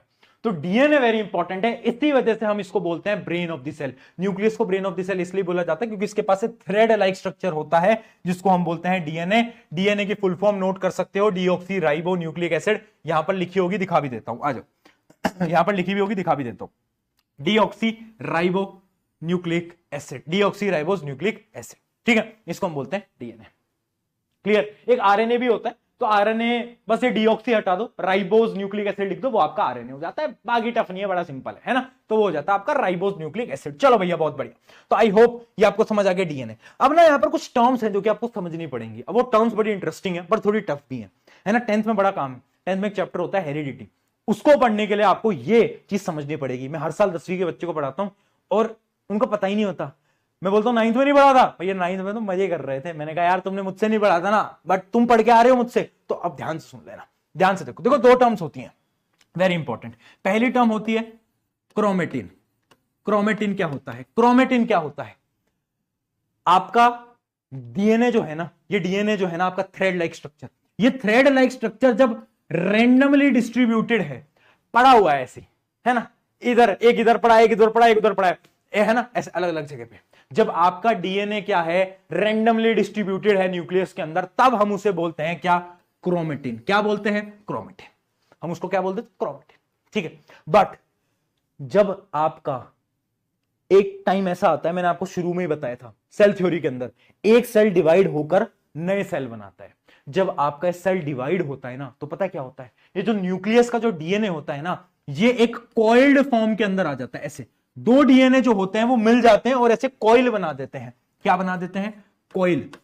कॉइल कॉइल्ड फॉर्म के अंदर आ जाता है और इसको हम बोलते हैं क्रोमोसोम। क्रोमोसोम। समझ पाए? समझ पाए? समझ पाए? पहले डीएनए जब रेंडमली डिस्ट्रीब्यूटेड है उसको हम क्रोमेटिन बोल रहे हैं। बट जैसे ही सेल जो है वो डिवाइड हुआ, तो क्या हुआ? इन डीएनए ने क्या करा? पेयर बना लिया। ये डीएनए आए और इन्होंने ऐसे एक स्ट्रक्चर बना लिया, कॉइल्ड स्ट्रक्चर, उसको हम बोलते हैं क्रोमोसोम। उसको हम बोलते हैं क्रोमोसोम। तो इस चीज को हम लास्ट में भी पढ़ेंगे जब हम मियोसिस माइटोसिस पढ़ते हैं। वैसे हम 10th के अंदर बहुत डीपली पढ़ते हैं, बट अभी मैं आपको बता रहा हूं क्रोमोसोम और क्रोमेटिन क्या होता है। तो कंफ्यूज मत होना, क्रोमेटिन और क्रोमोसोम के अंदर कोई भी पूछे तो तुम उसको ये बता के आ जाना, ठीक है? यहां तक क्लियर? यहां तक क्लियर? तो आप समझ पाए न्यूक्लियस कितना इंपॉर्टेंट है। न्यूक्लियस क्या कर रहा है? न्यूक्लियस के पास डीएनए है, डीएनए के पास आपकी सारी जेनेटिकल इंफॉर्मेशन है, सारी जेनेटिकल इंफॉर्मेशन। तो न्यूक्लियस का मेन काम यही है, ठीक है? आगे देख सकते हैं हम, nucleus plays a central role in cellular reproduction and development by directing chemical activities and determining cell maturity. जब भी रिप्रोडक्शन होता है उस समय पर न्यूक्लियस का काम सबसे इंपॉर्टेंट होता है, क्योंकि इसी के ही जो डीएनए है वो कॉइल होते हैं और क्रोमोसोम बनाते हैं, और क्रोमोसोम ही क्या करते हैं? फीचर्स को डिसाइड करते हैं, है ना, कि आपकी आंखें काली होंगी, आपके बाल कैसे होंगे, वो सब क्रोमोसोम डिसाइड, ठीक है? चलो, आई होप ये चीज क्लियर है। अब बात करते हैं कुछ उन सेल की जिनके साथ जिंदगी ने करा मोए मोए। मोए मोए एक मीम चलता था ना, मोए मोए, जिंदगी ने करा मोए मोए। क्यों? इन बेचारों को न्यूक्लियस ही नहीं दिया। बताओ, तुम बोलते हो भैया जिंदगी में हमारे दुख बहुत है, भैया वो रिप्लाई नहीं करता, रिप्लाई नहीं करती, आपको नहीं पता। मैं कह रहा हूं कुछ लोगों के पास न्यूक्लियस ही नहीं है। तुम बताओ, तुम्हारा दुख बड़ा, इनका है ना भाई? तो उनके दुख समझ लेते हैं, आ जाओ। देखो, दो टाइप के सेल होते हैं, एक होते हैं प्रोकैरियोटिक, एक होते हैं यूकैरियोटिक। प्रोकैरियोटिक, यूकैरियोटिक, ठीक है? प्रोकैरियोटिक वो सेल होते हैं जो कि छोटे सेल होते हैं, इनके पास इनका न्यूक्लियस वेल डिफाइंड नहीं होता, इनके पास न्यूक्लियस वेल डिफाइंड होता ही नहीं है, ठीक है? और यूकैरियोटिक होते हैं जो कि बड़े सेल होते हैं और वेल डिफाइंड न्यूक्लियस है, जैसे कि हमारे सेल कैसे? यूकैरियोटिक सेल होते हैं, है ना? एक चीज समझ लेना, एक चीज समझ लेना, इनका डिफरेंस बड़ा इंपॉर्टेंट है। इस डिफरेंस को एक बार स्टार मार्क कर लो, इस डिफरेंस को एक बार बेटा फटाफट से स्टार मार्क कर लो। आप देख सकते हो प्रोकैरियोटिक और यूकैरियोटिक दोनों का डिफरेंस इंपॉर्टेंट है। तो पहले तो हो गया साइज जो होता है स्मॉल होता है ना? Nuclear region in not well defined, well defined नहीं होता, बट न्यूक्लियर रीजन होता तो है, अच्छी तरीके से नहीं होता बट थोड़ा बहुत रीजन होता है। उसको हम क्या बोलते हैं? उसको हम बोलते हैं न्यूक्लियोइड। याद रखना, 1 मार्कर क्वेश्चन के अंदर ये आ जाएगा आपके पेपर के अंदर, कि जो प्रोकैरियोटिक सेल होते हैं उसके अंदर जो न्यूक्लियस प्रेजेंट होता है उसको हम क्या बोलते हैं? उसको हम बोलते हैं न्यूक्लियोइड, ठीक है, इसके अंदर सिंगल क्रोमोसोम होते हैं, उसके अंदर डबल क्रोमोसोम होते हैं। उसके अलावा क्या है, cell membrane bounded and organelles are absent. देखो जितने भी ऑर्गेनेलीज होते हैं ना वो यूकैरियोटिक के अंदर एब्सेंट होते हैं, जो आगे आगे हम पढ़ेंगे, माइटोकॉन्ड्रिया वगैरह हम जो भी हम सब पढ़ेंगे वो सब इसमें प्रेजेंट नहीं होते। बट एक सेल ऑर्गेनेली है जो कि इसके पास है, उस सेल ऑर्गेनेली को हम बोलते हैं राइबोसोम। अभी डायग्राम दिखाऊंगा उससे समझ जाओगे, है ना। बाकी इसका डिफरेंस जो है यूकैरियोटिक का एकदम इससे उल्टा है ना। More than one chromosome present होते हैं, cell is well defined membrane, cell के पास एक मेम्ब्रेन होती है, उसके साथ साथ सारे ऑर्गेनेलीज प्रेजेंट होते हैं। अब सुन लो, अब सुन लो, अब एक डायग्राम दिखा रहा हूं, डायग्राम दिखा रहा हूं। अब देखो ये थोड़ा रफ डायग्राम है, ध्यान से समझना। ये डायग्राम है उन सेल्स का, जैसे कि बैक्टीरिया सेल्स की आप बात कर सकते हो, वो क्योंकि वो आपके प्रोकैरियोटिक के आते हैं, प्रोकैरियोटिक के अंदर जो बैक्टीरिया वगैरह होते हैं वही आते हैं, ठीक है। अब ध्यान से समझो, ये डायग्राम बड़ा इंपॉर्टेंट, ध्यान से समझना। देखो ये आपका प्रोकैरियोटिक सेल है, प्रोकैरियोटिक सेल के पास क्या क्या चीज है वो आप समझो। इसके अंदर सेल ऑर्गेनेली नहीं है, बस इसके पास है राइबोसोम्स। क्या है बेटा, राइबोसोम्स। इसके आप डॉट डॉट देख सकते हो, ये है राइबोसोम्स।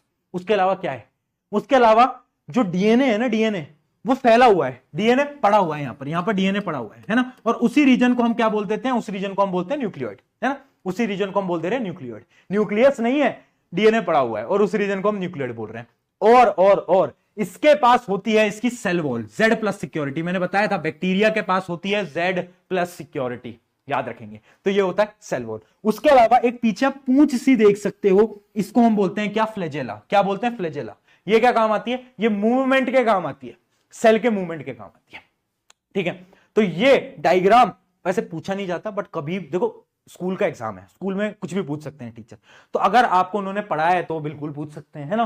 देखो पूछ सकते हैं कि बैक्टीरिया के सेल को ड्रॉ करके बताओ, तो आपको पता होना चाहिए उसके पास सेल वॉल होती है, अंदर राइबोसोम्स होते हैं, न्यूक्लियोइड होता है और फ्लैजेला होती है। अगर इतना बनाकर आते हो 1 नंबर नहीं कटेगा, शर्त है मेरी, ठीक है। और तुम मुझसे साइंस पढ़ रहे हो ना, तो एक लाइन यहां के अंदर डाल लो, एकदम भेजे के अंदर डाल लो। एक वो कहावत थी ना कि बाज क्या थी, कि चीते की चाल, बाज की नजर, और प्रशांत भैया की साइंस पे कभी संदेह नहीं करते, ठीक है। तो डरना नहीं है, जो पढ़ा रहा हूं दैट इज इनफ। चलो बहुत बढ़िया, है ना। तो बैक्टीरिया के सेल का इस प्रकार से आप डायग्राम बनाकर आ सकते हो। चलिए क्वेश्चन देखते हैं, क्वेश्चन का आंसर आप दोगे, फटाफट से मुझे बता दो चैट सेक्शन के अंदर। A defined nuclear region of prokaryotic are also known as, undefined nuclear region को क्या बोलते हैं?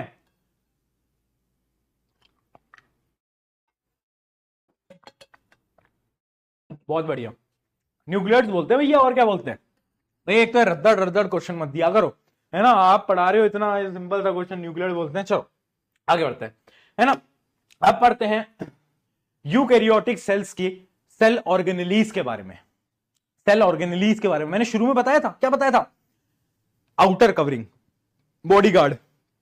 बॉडीगार्ड क्या है, plasma membrane, Z+ security, cell wall, brain of the cell, nucleus. अंदर क्या है, सेल ऑर्गेनेली, और उन्हीं सेल ऑर्गेनेली को हम पढ़ने वाले हैं। बट एक चीज और थी, साइटोप्लाज्म। साइटोप्लाज्म क्या होता है वो पढ़ लो। साइटोप्लाज्म कुछ नहीं है भैया, कोई नई चीज नहीं है, मैंने आपको बता रखा है, the fluid content enclosed by cell membrane. जो भी फ्लूइड कंटेंट है जिसके अंदर आपके सेल ऑर्गेनेलीज पड़े हुए हैं, उसको हम बोलते हैं क्या, साइटोप्लाज्म। उसको हम बोलते हैं क्या, साइटोप्लाज्म, ठीक है। तो ये तो फ्लूइड है। अब पढ़ते हैं एक एक करके सेल ऑर्गेनेलीज, अलग अलग सेल ऑर्गेनेलीज पढ़ेंगे। बट इसको ना हमें कहानी से समझना है, बोरिंग तरीके से पढ़ के क्या, सेल ऑर्गेनेलीज पढ़ना बच्चों को टफ लगता है। अब मैं एक कहानी बताता हूं, उस कहानी से देखो आप कैसे याद कर पाओगे। देखो एक कहानी याद करेंगे। मान लो आपको लेना है एक आईफोन, ठीक है, आपको लेना है एक आईफोन। तो सबसे पहले एक फैक्ट्री होगी, एक फैक्ट्री होगी, है ना, आईफोन की फैक्ट्री होगी, जिसके अंदर आईफोन बनता होगा, आईफोन बनता है ना। इस फैक्ट्री में से कुछ वेस्ट भी निकलता होगा, उस वेस्ट को बाहर फेंक देते होंगे, है ना, उस वेस्ट को बाहर फेंक देते होंगे। आईफोन की फैक्ट्री वाले वेस्ट को बाहर फेंक देते होंगे, यहां पर आईफोन बना रहे हैं। अब आईफोन बन जाता है तो कुछ जो स्टॉक होता है उसको स्टोर करके रख लेते हैं, कुछ स्टॉक को क्या होता है, स्टोर करके रख लेते हैं, है ना। सिंपल जो आपकी डिलीवरी सर्विसेज होती है उसका एग्जांपल दे रहा हूं। देखो उस समय सेल कैसे समझते हैं। मान लो 50 आईफोन बन गए, तो 20 आईफोन को स्टोर करके रख लिया, और बाकी बचे हुए जो 30 आईफोन थे वो डिलीवर। अब मान लो यहां से तुम चिंटू लाल जी ने ऑर्डर करा कि यार मुझे एक आईफोन चाहिए, अमेजोन पे कर दो, तो ऑर्डर फटाफट आपने कर दिया ऑर्डर, है ना, अपनी किडनी बेच के, ठीक है। तो अब आप पे आईफोन आएगा। आईफोन कैसे आएगा, एक डिलीवरी सर्विसेज होंगी, है ना, यहां से आएगी एक डिलीवरी सर्विसेज, वो डिलीवरी सर्विस क्या करेगी, आपको डिलीवरी सर्विस जाएगा और आईफोन आपके पास फाइनली पहुंच जाएगा। यही होगा पूरा प्रोसीजर, यही होगा ना। एक फैक्ट्री में बना, जो एक्स्ट्रा था वो स्टोर हुआ, और यहां पर भी डिलीवरी सर्विसेज क्या करेंगे, आईफोन की पैकेजिंग वगैरह करेंगी, उनको स्टोर करेंगी और उनको पहुंचा देंगे आप तक। यही प्रोसीजर है ना पूरा। अब इसी प्रोसीजर से देखो सेल की ऑर्गेनेलीज हम समझते हैं कैसे, बड़ा इंपॉर्टेंट है ना, बड़ा इंपॉर्टेंट है। स्टोरी में दो कैरेक्टर्स और याद रखना, दो कैरेक्टर हैं, यहां पर दो गुंडे है ना, यहां पर दो गुंडे और खड़े थे है ना, जिन्होंने तुमसे तुम्हारा आईफोन खींच लिया। वो दो गुंडे कौन है वो भी हम स्टोरी में समझ लेंगे। चलो अब देखते हैं स्टोरी को सेल की कहानी में। सेल की कहानी में ये क्वेश्चन को बाद में देखते हैं है ना, वैसे इसका आंसर दे दो। The only cell organelle seen in prokaryotic कौन सा होता है, अभी बताया राइबोसोम। सिर्फ राइबोसोम प्रेजेंट होता है प्रोकैरियोटिक के अंदर, बता चुका हूं। चलिए चलिए तो अब हम स्टार्ट करते हैं फटाफट से, बट सबसे पहले काम करते हैं, ये राइबोसोम होता क्या, ये क्या बला है, इसको समझ लेते हैं। राइबोसोम, अब देखो राइबोसोम को हम बोलते हैं प्रोटीन फैक्ट्री। ये है प्रोटीन की फैक्ट्री, ठीक है, ये है प्रोटीन की फैक्ट्री। क्यों, क्योंकि ये एक ऐसा ऑर्गेनेली है जिसके पास मेम्ब्रेन नहीं होती। मैंने बताया था न्यूक्लियस के पास दो मेम्ब्रेन होती हैं, इस बेचारे के पास एक भी नहीं होती। तना है जिंदगी में, देखो बेचारे एक भी मेम्ब्रेन नहीं मिली। सैड फॉर राइबोसोम, चैट में स्पैम कर देंगे। चलो है ना, अब ये क्या बना रहा है, ये प्रोटीन बना देता है भैया, क्या बना देता है, प्रोटीन। और सबसे अच्छी बात है ये प्रोकैरियोटिक में भी होता है, यूकैरियोटिक में भी होता है ना। ये अकेला ऐसा ऑर्गेनेली है जो कि प्रोकैरियोटिक के अंदर मिलता है, बाकी कोई नहीं मिलता। काम क्या है, प्रोटीन। प्यार से क्या बोलते हैं, प्रोटीन फैक्ट्री, ठीक है, याद रखेंगे। कोई भी क्वेश्चन आ जाए, which organelle is called protein factory, ribosome, ठीक है। चलो राइबोसोम समझ लिया, अब वापस हमारी कहानी पे आते हैं। कहानी में डिस्टर्बेंस हो रही है यार, कहानी समझनी पड़ेगी पहले। चलिए शुरुआत करते हैं एंडोप्लाज्मिक रेटिकुलम से। कैसा इटालियन सा नाम नहीं है ना, कैसे कैसे नाम है अपने, अपने नाम देखो, रमेश, सुरेश, रोहित, चिंटू, मिंटू, सोनू, ये सारे नाम होते हैं। और ये देखो एंडोप्लाज्मिक, आसान नाम रख लेते हैं बट ठीक है, एंडोप्लाज्मिक रेटिकुलम। अब देखना एंडोप्लाज्मिक रेटिकुलम क्या है, मैंने आपको बताया ना, एक फैक्ट्री में आपका आईफोन बन रहा है, तो वो जो फैक्ट्री है वो है एंडोप्लाज्मिक रेटिकुलम। यहीं पर ही सेल के लिए जितनी भी चीजें रिक्वायर्ड हैं वो सब बनेंगी। तो फैक्ट्री क्या है, एंडोप्लाज्मिक रेटिकुलम। तो देखते हैं, endoplasmic reticulum forms a network membrane, bound tubes and sheets within a cell. ये ट्यूब्स बनाता है और बहुत सारी शीट्स बनाता है। दो टाइप के एंडोप्लाज्मिक रेटिकुलम होते हैं, डबल स्टार मार्क कर लो, क्वेश्चन बार बार पूछा जाता है। Difference between rough endoplasmic reticulum and smooth endoplasmic reticulum, double star mark कर लेंगे, ठीक है। बार बार एक क्वेश्चन आता है भैया स्मूथ और रफ ये क्या है, ये क्या है दोनों, मैं बता देता हूं। एंडोप्लाज्मिक रेटिकुलम जिसके ऊपर, जिसके सरफेस पे राइबोसोम प्रेजेंट्स हैं, राइबोसोम, जहां पर राइबोसोम्स हैं उसको हम बोलते हैं रफ, जहां पर राइबोसोम नहीं है उसको हम बोलते हैं स्मूथ। अब एक बात बता मुझे, अगर राइबोसोम्स हैं तो भैया राइबोसोम्स क्या करेंगे, हवन करेंगे, नहीं भाई प्रोटीन बनाएंगे, प्रोटीन बनाएंगे। तो क्या करते हैं, जो आपका रफ एंडोप्लाज्मिक रेटिकुलम है जिसको हम RER बोलते हैं, वो क्या बनाता है, वो प्रोटीन बनाता है। जबकि ये क्या बनाता है, ये प्रोटीन नहीं बनाता, ये बनाता है लिपिड्स। क्या बनाता है, ये बनाता है लिपिड्स। याद रखेंगे वेरी इंपॉर्टेंट, SER जो होता है आपका वो लिपिड्स बनाने के काम आता है, जबकि RER प्रोटीन बनाने के काम आता है, ठीक है। तो इसका जो डिफरेंस है वो एक बार देख लेते हैं, है ना। Appears rough due to ribosomes, इसमें राइबोसोम होते हैं, वहां पर राइबोसोम नहीं प्रेजेंट होते। राइबोसोम सिंथेसिस प्रोटीन, जबकि स्मूथ जो होता है वो क्या बनाता है, लिपिड्स बनाता है। अगली चीज क्या है, not involve in lipid production, ये लिपिड प्रोडक्शन में इन्वॉल्व नहीं होता है ना, जबकि वो लिपिड आपका बना रहा होता है, वो प्रोटीन नहीं बनाता। अगला क्या है, नो रोल इन एंजाइम और हार्मोन सिंथेसिस, एंजाइम और हार्मोन बनाने का कोई इसका रोल नहीं होता, जबकि function in enzyme and hormone synthesis, इसका काम होता है थोड़ा बहुत एंजाइम और हार्मोन। अब तुम्हारे मन में सवाल उठ रहा होगा भैया एंजाइम, एंजाइम क्या होता है, हार्मोन तो पता है, बॉडी के अंदर हार्मोन आते हैं, पिंपल्स हो जाते हैं, वो सब हमें पता है, एंजाइम क्या होता है। तो एंजाइम कुछ ऐसी चीजें होती हैं जो कि बायोलॉजी के अंदर जो रिएक्शंस होती है ना उनको कंडक्ट कराती हैं। अभी आप इतना समझ लो, उतना आपके लिए काफी, ठीक है। एक लास्ट पॉइंट है कि जो आपका रफ होता है, RER जो होता है, वो नो डिटॉक्सिफिकेशन कैपेबिलिटीज। मान लो फैक्ट्री है, ये क्या है, फैक्ट्री है, ठीक है। अब इस फैक्ट्री के अंदर मान लो एक गुंडा आ गया, तो RER जो है ना उसके पास कोई भी डिटॉक्सिफिकेशन कैपेबिलिटी नहीं है, मतलब कोई भी अगर गलत चीज आती है ना तो उसको बाहर नहीं कर सकता। बट SER के पास कैपेबिलिटी है, SER निकालता है अपनी जेब से बंदूक, है ना, बंदूक, कहता है कि मैं तो बिहार से बिलोंग करता हूं, मेरे पास तो कट्टा जेब में रहता ही है, और ये डरा देता है और गुंडा चला जाता है। तो याद रखना RER, no detoxification capability, detox नहीं कर सकता, गलत चीजों को बाहर नहीं निकाल सकता, बट ये क्या कर सकता है, क्रूशल इन डिटॉक्सिफिकेशन, ये डिटॉक्स कर सकता है, ये डिटॉक्स कर सकता है, गलत चीजों को बाहर निकाल सकता है। ठीक है, ये मत कहना ना इसके पास गन होती है, वरना बहुत पिटोगे, बहुत पिटोगे बेटा, है ना। चलो, है ना।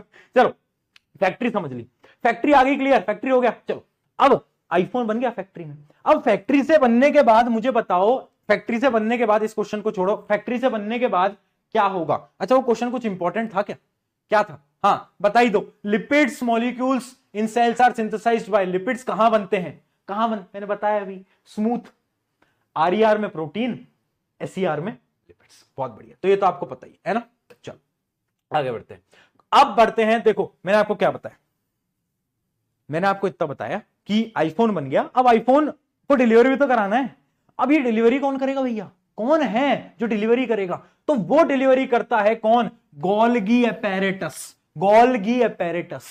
तो गोल्गी एपेरेटस, जैसे अमेजोन वाले क्या करते हैं, पैकेट लेते हैं, उसकी पैकेजिंग करते हैं, उसको मॉडिफिकेशन करते हैं और वो आपके घर तक डिलीवर करते हैं, वो सारा काम करता है गोल्गी एपेरेटस। ठीक है ना, याद रहेगा नाम, गोल्गी एपेरेटस। तो गोल्गी एपेरेटस का मतलब named after discover of Camillo Golgi, ये अपना बेचारा कैमिलो गोल्गी जी था जिसके नाम पे इसका नाम ही रख दिया, बहुत बढ़िया, है ना।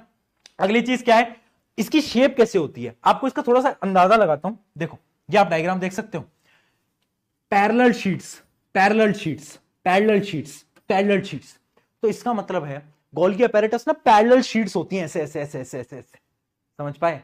ये है diagram of Golgi apparatus, paper में नहीं पूछा जाता, इतनी टेंशन नहीं लेनी। इसका मेन काम क्या है, इसका मेन काम जो है ना वो है फेलिसिटेट्स पैकेजिंग एंड ट्रांसपोर्ट। जितना भी आपका पैकेजिंग है, मॉडिफिकेशन है, ट्रांसपोर्ट है, सब ये करेगा, सब ये करेगा। प्रोटीन को इधर से उधर पहुंचाना है, कौन पहुंचाएगा, फोन मिला दो, बोल दो, वो गोल्गी एपेरेटस जी को कॉल करिए, हम नहीं कर पाएंगे। फैक्ट्री का काम था बनाना, उसने बना दिया एंडोप्लाज्मिक रेटिकुलम ने। अब आगे का काम किसका भैया, आगे का काम गोल्गी एपेरेटस का, वही चेक करेगा, वही पैकेज करेगा, वही मॉडिफाई करेगा और वही घर पे जाकर डिलीवर कराएगा। तो याद रखना, performs function such as storage, modification, packaging of products in vesicles, ये इसका मेन काम होता है। ठीक है। ये इसका, अब इसका ना एक काम और होता है, ये ना ध्यान से देखना, plays are role in formation of lysosomes. Note कर लो, बार बार क्वेश्चन पूछा जाता है, बार बार क्वेश्चन पूछा जाता है, कौन सा ऐसा ऑर्गेनेली है जो कि लाइसोसोम के फॉर्मेशन में काम आता है। तुम्हारे मन में अभी बहुत सारे सवाल चल रहे होंगे, भैया वे लाइसोसोम क्या है, नहीं आप यार कितना बोलोगे, मैं कह रहा हूं सुन मेरी बात, डरे मत, कहानी के भरोसे चलता रहे, तू कहानी के भरोसे चलेगा याद हो जाएगा। लाइसोसोम क्या होता है वो समझते हैं, चलो आ जाओ। लाइसोसोम क्या होता है सबसे पहले वो समझते हैं। लाइसोसोम क्या होता है, एक चीज याद रखना, गोल्गी एपेरेटस जो होता है वो लाइसोसोम के फॉर्मेशन के काम आ रहा है। लाइसोसोम क्या होता है, देखो फैक्ट्री थी, फैक्ट्री ने आईफोन बनाया, किसने बनाया, एंडोप्लाज्मिक रेटिकुलम ने, गोल्गी एपेरेटस ने तुम्हारे घर तक डिलीवर कर दिया। मैंने आपको बताया था कुछ वेस्ट प्रोडक्ट होंगे जो कि बच जाएंगे, कुछ वेस्ट प्रोडक्ट होंगे जो कि बच जाएंगे। अब उन वेस्ट प्रोडक्ट को कंपनी बाहर भी तो फेंकती है, आईफोन बना रही है तो वेस्ट प्रोडक्ट तो आएगा ही। अब वो जो वेस्ट प्रोडक्ट है, उन वेस्ट प्रोडक्ट को कंपनी बाहर फेंकती है और सेल के अंदर जितना भी वेस्ट मटेरियल होता है उसको डिकंपोज कौन करता है, डिकंपोज करते हैं लाइसोसोम्स। इसको हम बोलते हैं सुसाइड बैग्स। क्या बोलते हैं, सुसाइड बैग्स। ठीक है, ये होते हैं सुसाइड बैग्स। ऐसा क्या है, लाइसोसोम में कुछ अलग है, हाँ बिल्कुल अलग है। देख लो क्या अलग है, देखो लाइसोसोम्स के पास होते हैं कुछ डाइजेस्टिव एंजाइम्स। क्या होते हैं, डाइजेस्टिव एंजाइम। जैसे ही कुछ वेस्ट पार्टिकल आया, लाइसोसोम ने देखा, लाइसोसोम ने बोला डाइजेस्टिव एंजाइम्स जाओ और उसको खा लो, वो खा लेते हैं और सब कुछ गायब हो जाता है। तो जितना भी वेस्ट पार्टिकल है उसको डिकंपोज कर देता है कौन, लाइसोसोम्स। तो याद रखना, लाइसोसोम्स के पास डाइजेस्टिव एंजाइम्स होते हैं जिसकी मदद से वो सब कुछ डाइजेस्ट कर लेता है। एक चीज याद रखना, एक चीज याद रखना, ये किसकी मदद से बन रहे हैं लाइसोसोम, किसकी मदद से बन रहे हैं, गोल्गी एपेरेटस की। याद रखना, ये पॉइंट बड़ा इंपॉर्टेंट है। ठीक है, अब एक सवाल आता है कि इसको हम सुसाइडल बैग्स क्यों बोल रहे हैं, वाई वी आर, इसको हम क्या बोल रहे हैं, सुसाइडल बैग्स, क्यों क्यों वाई, सोचो मैं बताता हूं। कभी कभार क्या होता है, सेल के अंदर ना कुछ इंप्योरिटीज आ जाती है, सेल के अंदर कुछ गलत हो रहा होता है। जैसे ही लाइसोसोम को पता चलता है कि और भाई कुछ तो गलत है, तो लाइसोसोम क्या करता है, पूरे सेल के ऊपर डाइजेस्टिव एंजाइम थ्रो कर देता है और पूरा सेल डिस्ट्रॉय हो जाता है, खत्म हो जाता है। समझ रहे हो, लाइसोसोम, लाइसोसोम क्या कर रहा है, जितना भी वेस्ट है या फिर कभी कभार तो पूरे के पूरे सेल को ही डाइजेस्ट कर जाता है। तो याद रखना, termed suicidal bag as they may burst during cellular disturbance leading self digestion। जब भी सेलुलर डिस्टर्बेंस होगा, सेलुलर डिस्टर्बेंस मतलब सेल के अंदर कुछ गलत होगा, जब भी कुछ गलत होगा तो सलमान खान नहीं आएगा बचाने के लिए, बचाने के लिए आता है लाइजोम। लाइजोम देखता है गलत हो रहा है, चलो भैया उड़ा दो सबको, तो ये उड़ा देता है। याद रखेंगे, सबसे इंपॉर्टेंट काम इसका है। ठीक है ठीक है, चल, है ना, एकदम क्लियर, एकदम क्लियर। तो जितने भी डाइजेशन वगैरह हैं वो कौन करेगा, वो आपका करेगा लाइसोसोम। चलो यहां तक कहानी क्लियर। किसी को कोई समस्या यहां तक की कहानी में, कोई प्रॉब्लम, कोई समस्या है तो फटाफट से बता दो, है ना। चलो 1 मिनट पानी पी लो। एक तो लेक्चर लेके डेली इतने लेक्चर लेता हूं, गले में दर्द हो जाता है।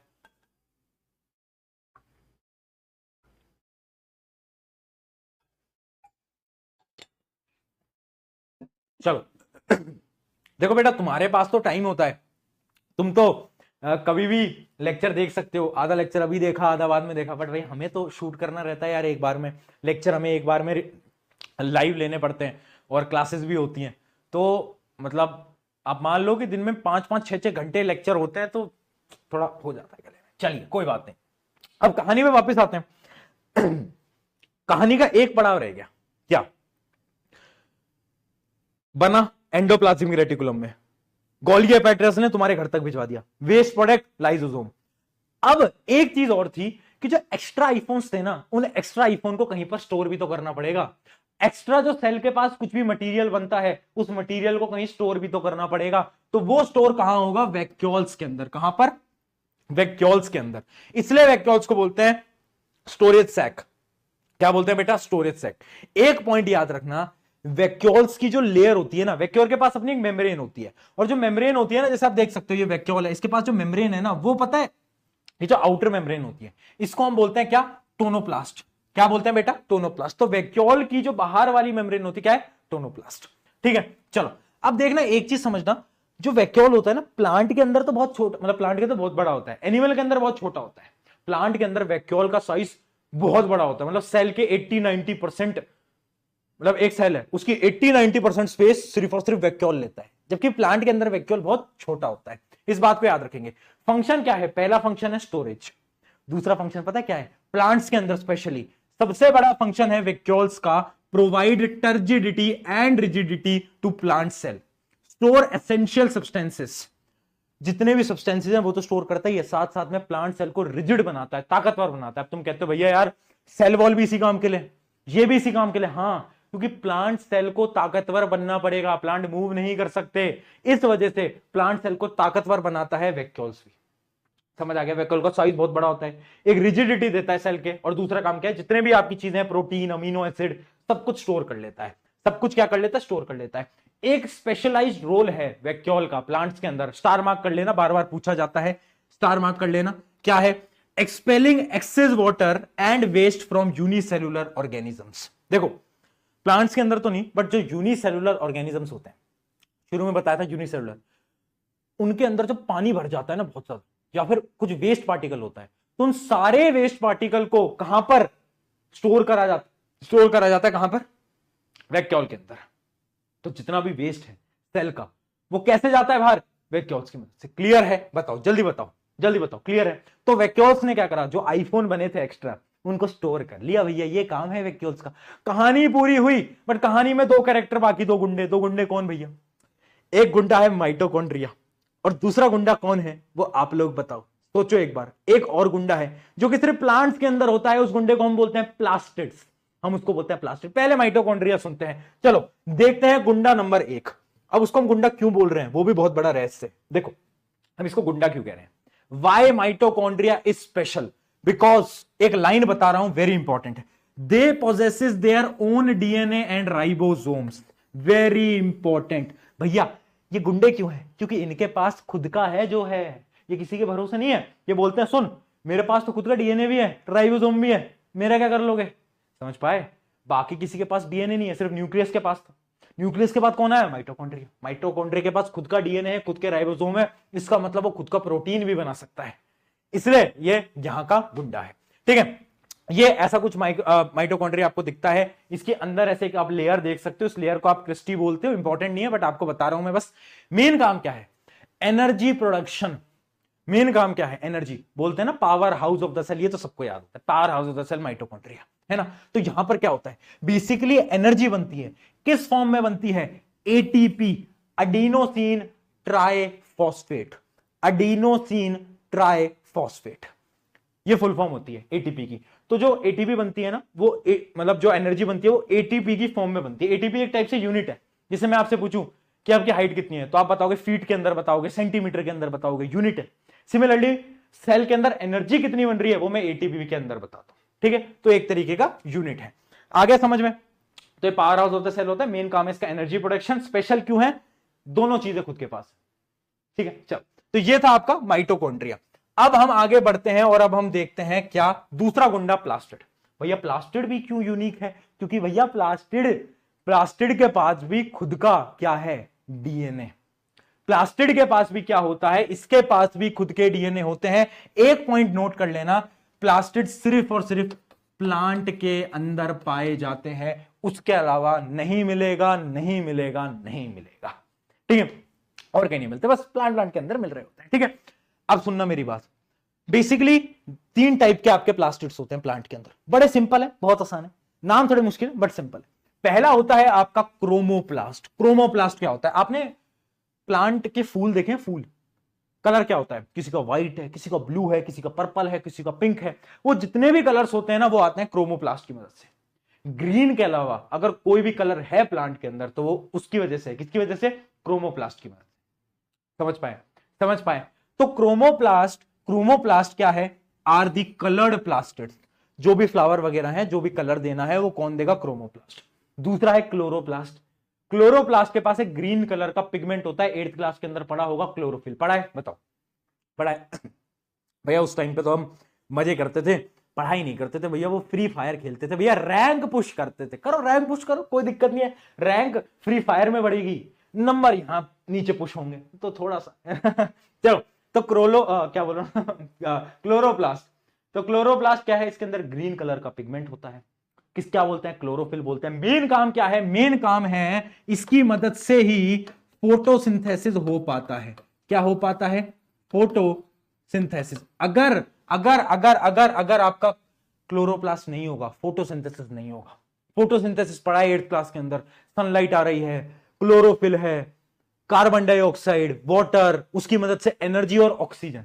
तो ऑक्सीजन रिलीज हो रहा है, हम जिंदा हैं, किसकी मदद से? ऑक्सीजन की मदद से। ऑक्सीजन किसकी मदद से आया? क्लोरोप्लास्ट। तो समझो, अगर इस जिंदगी में क्लोरोप्लास्ट नहीं होता, क्लोरोफिल नहीं होता। अगर क्लोरोफिल नहीं होता, फोटोसिंथेसिस नहीं होता। अगर फोटोसिंथेसिस नहीं होता, तो आज आप और मैं पढ़ नहीं रहे होते। चलो, बहुत बढ़िया, बहुत बढ़िया, ठीक है।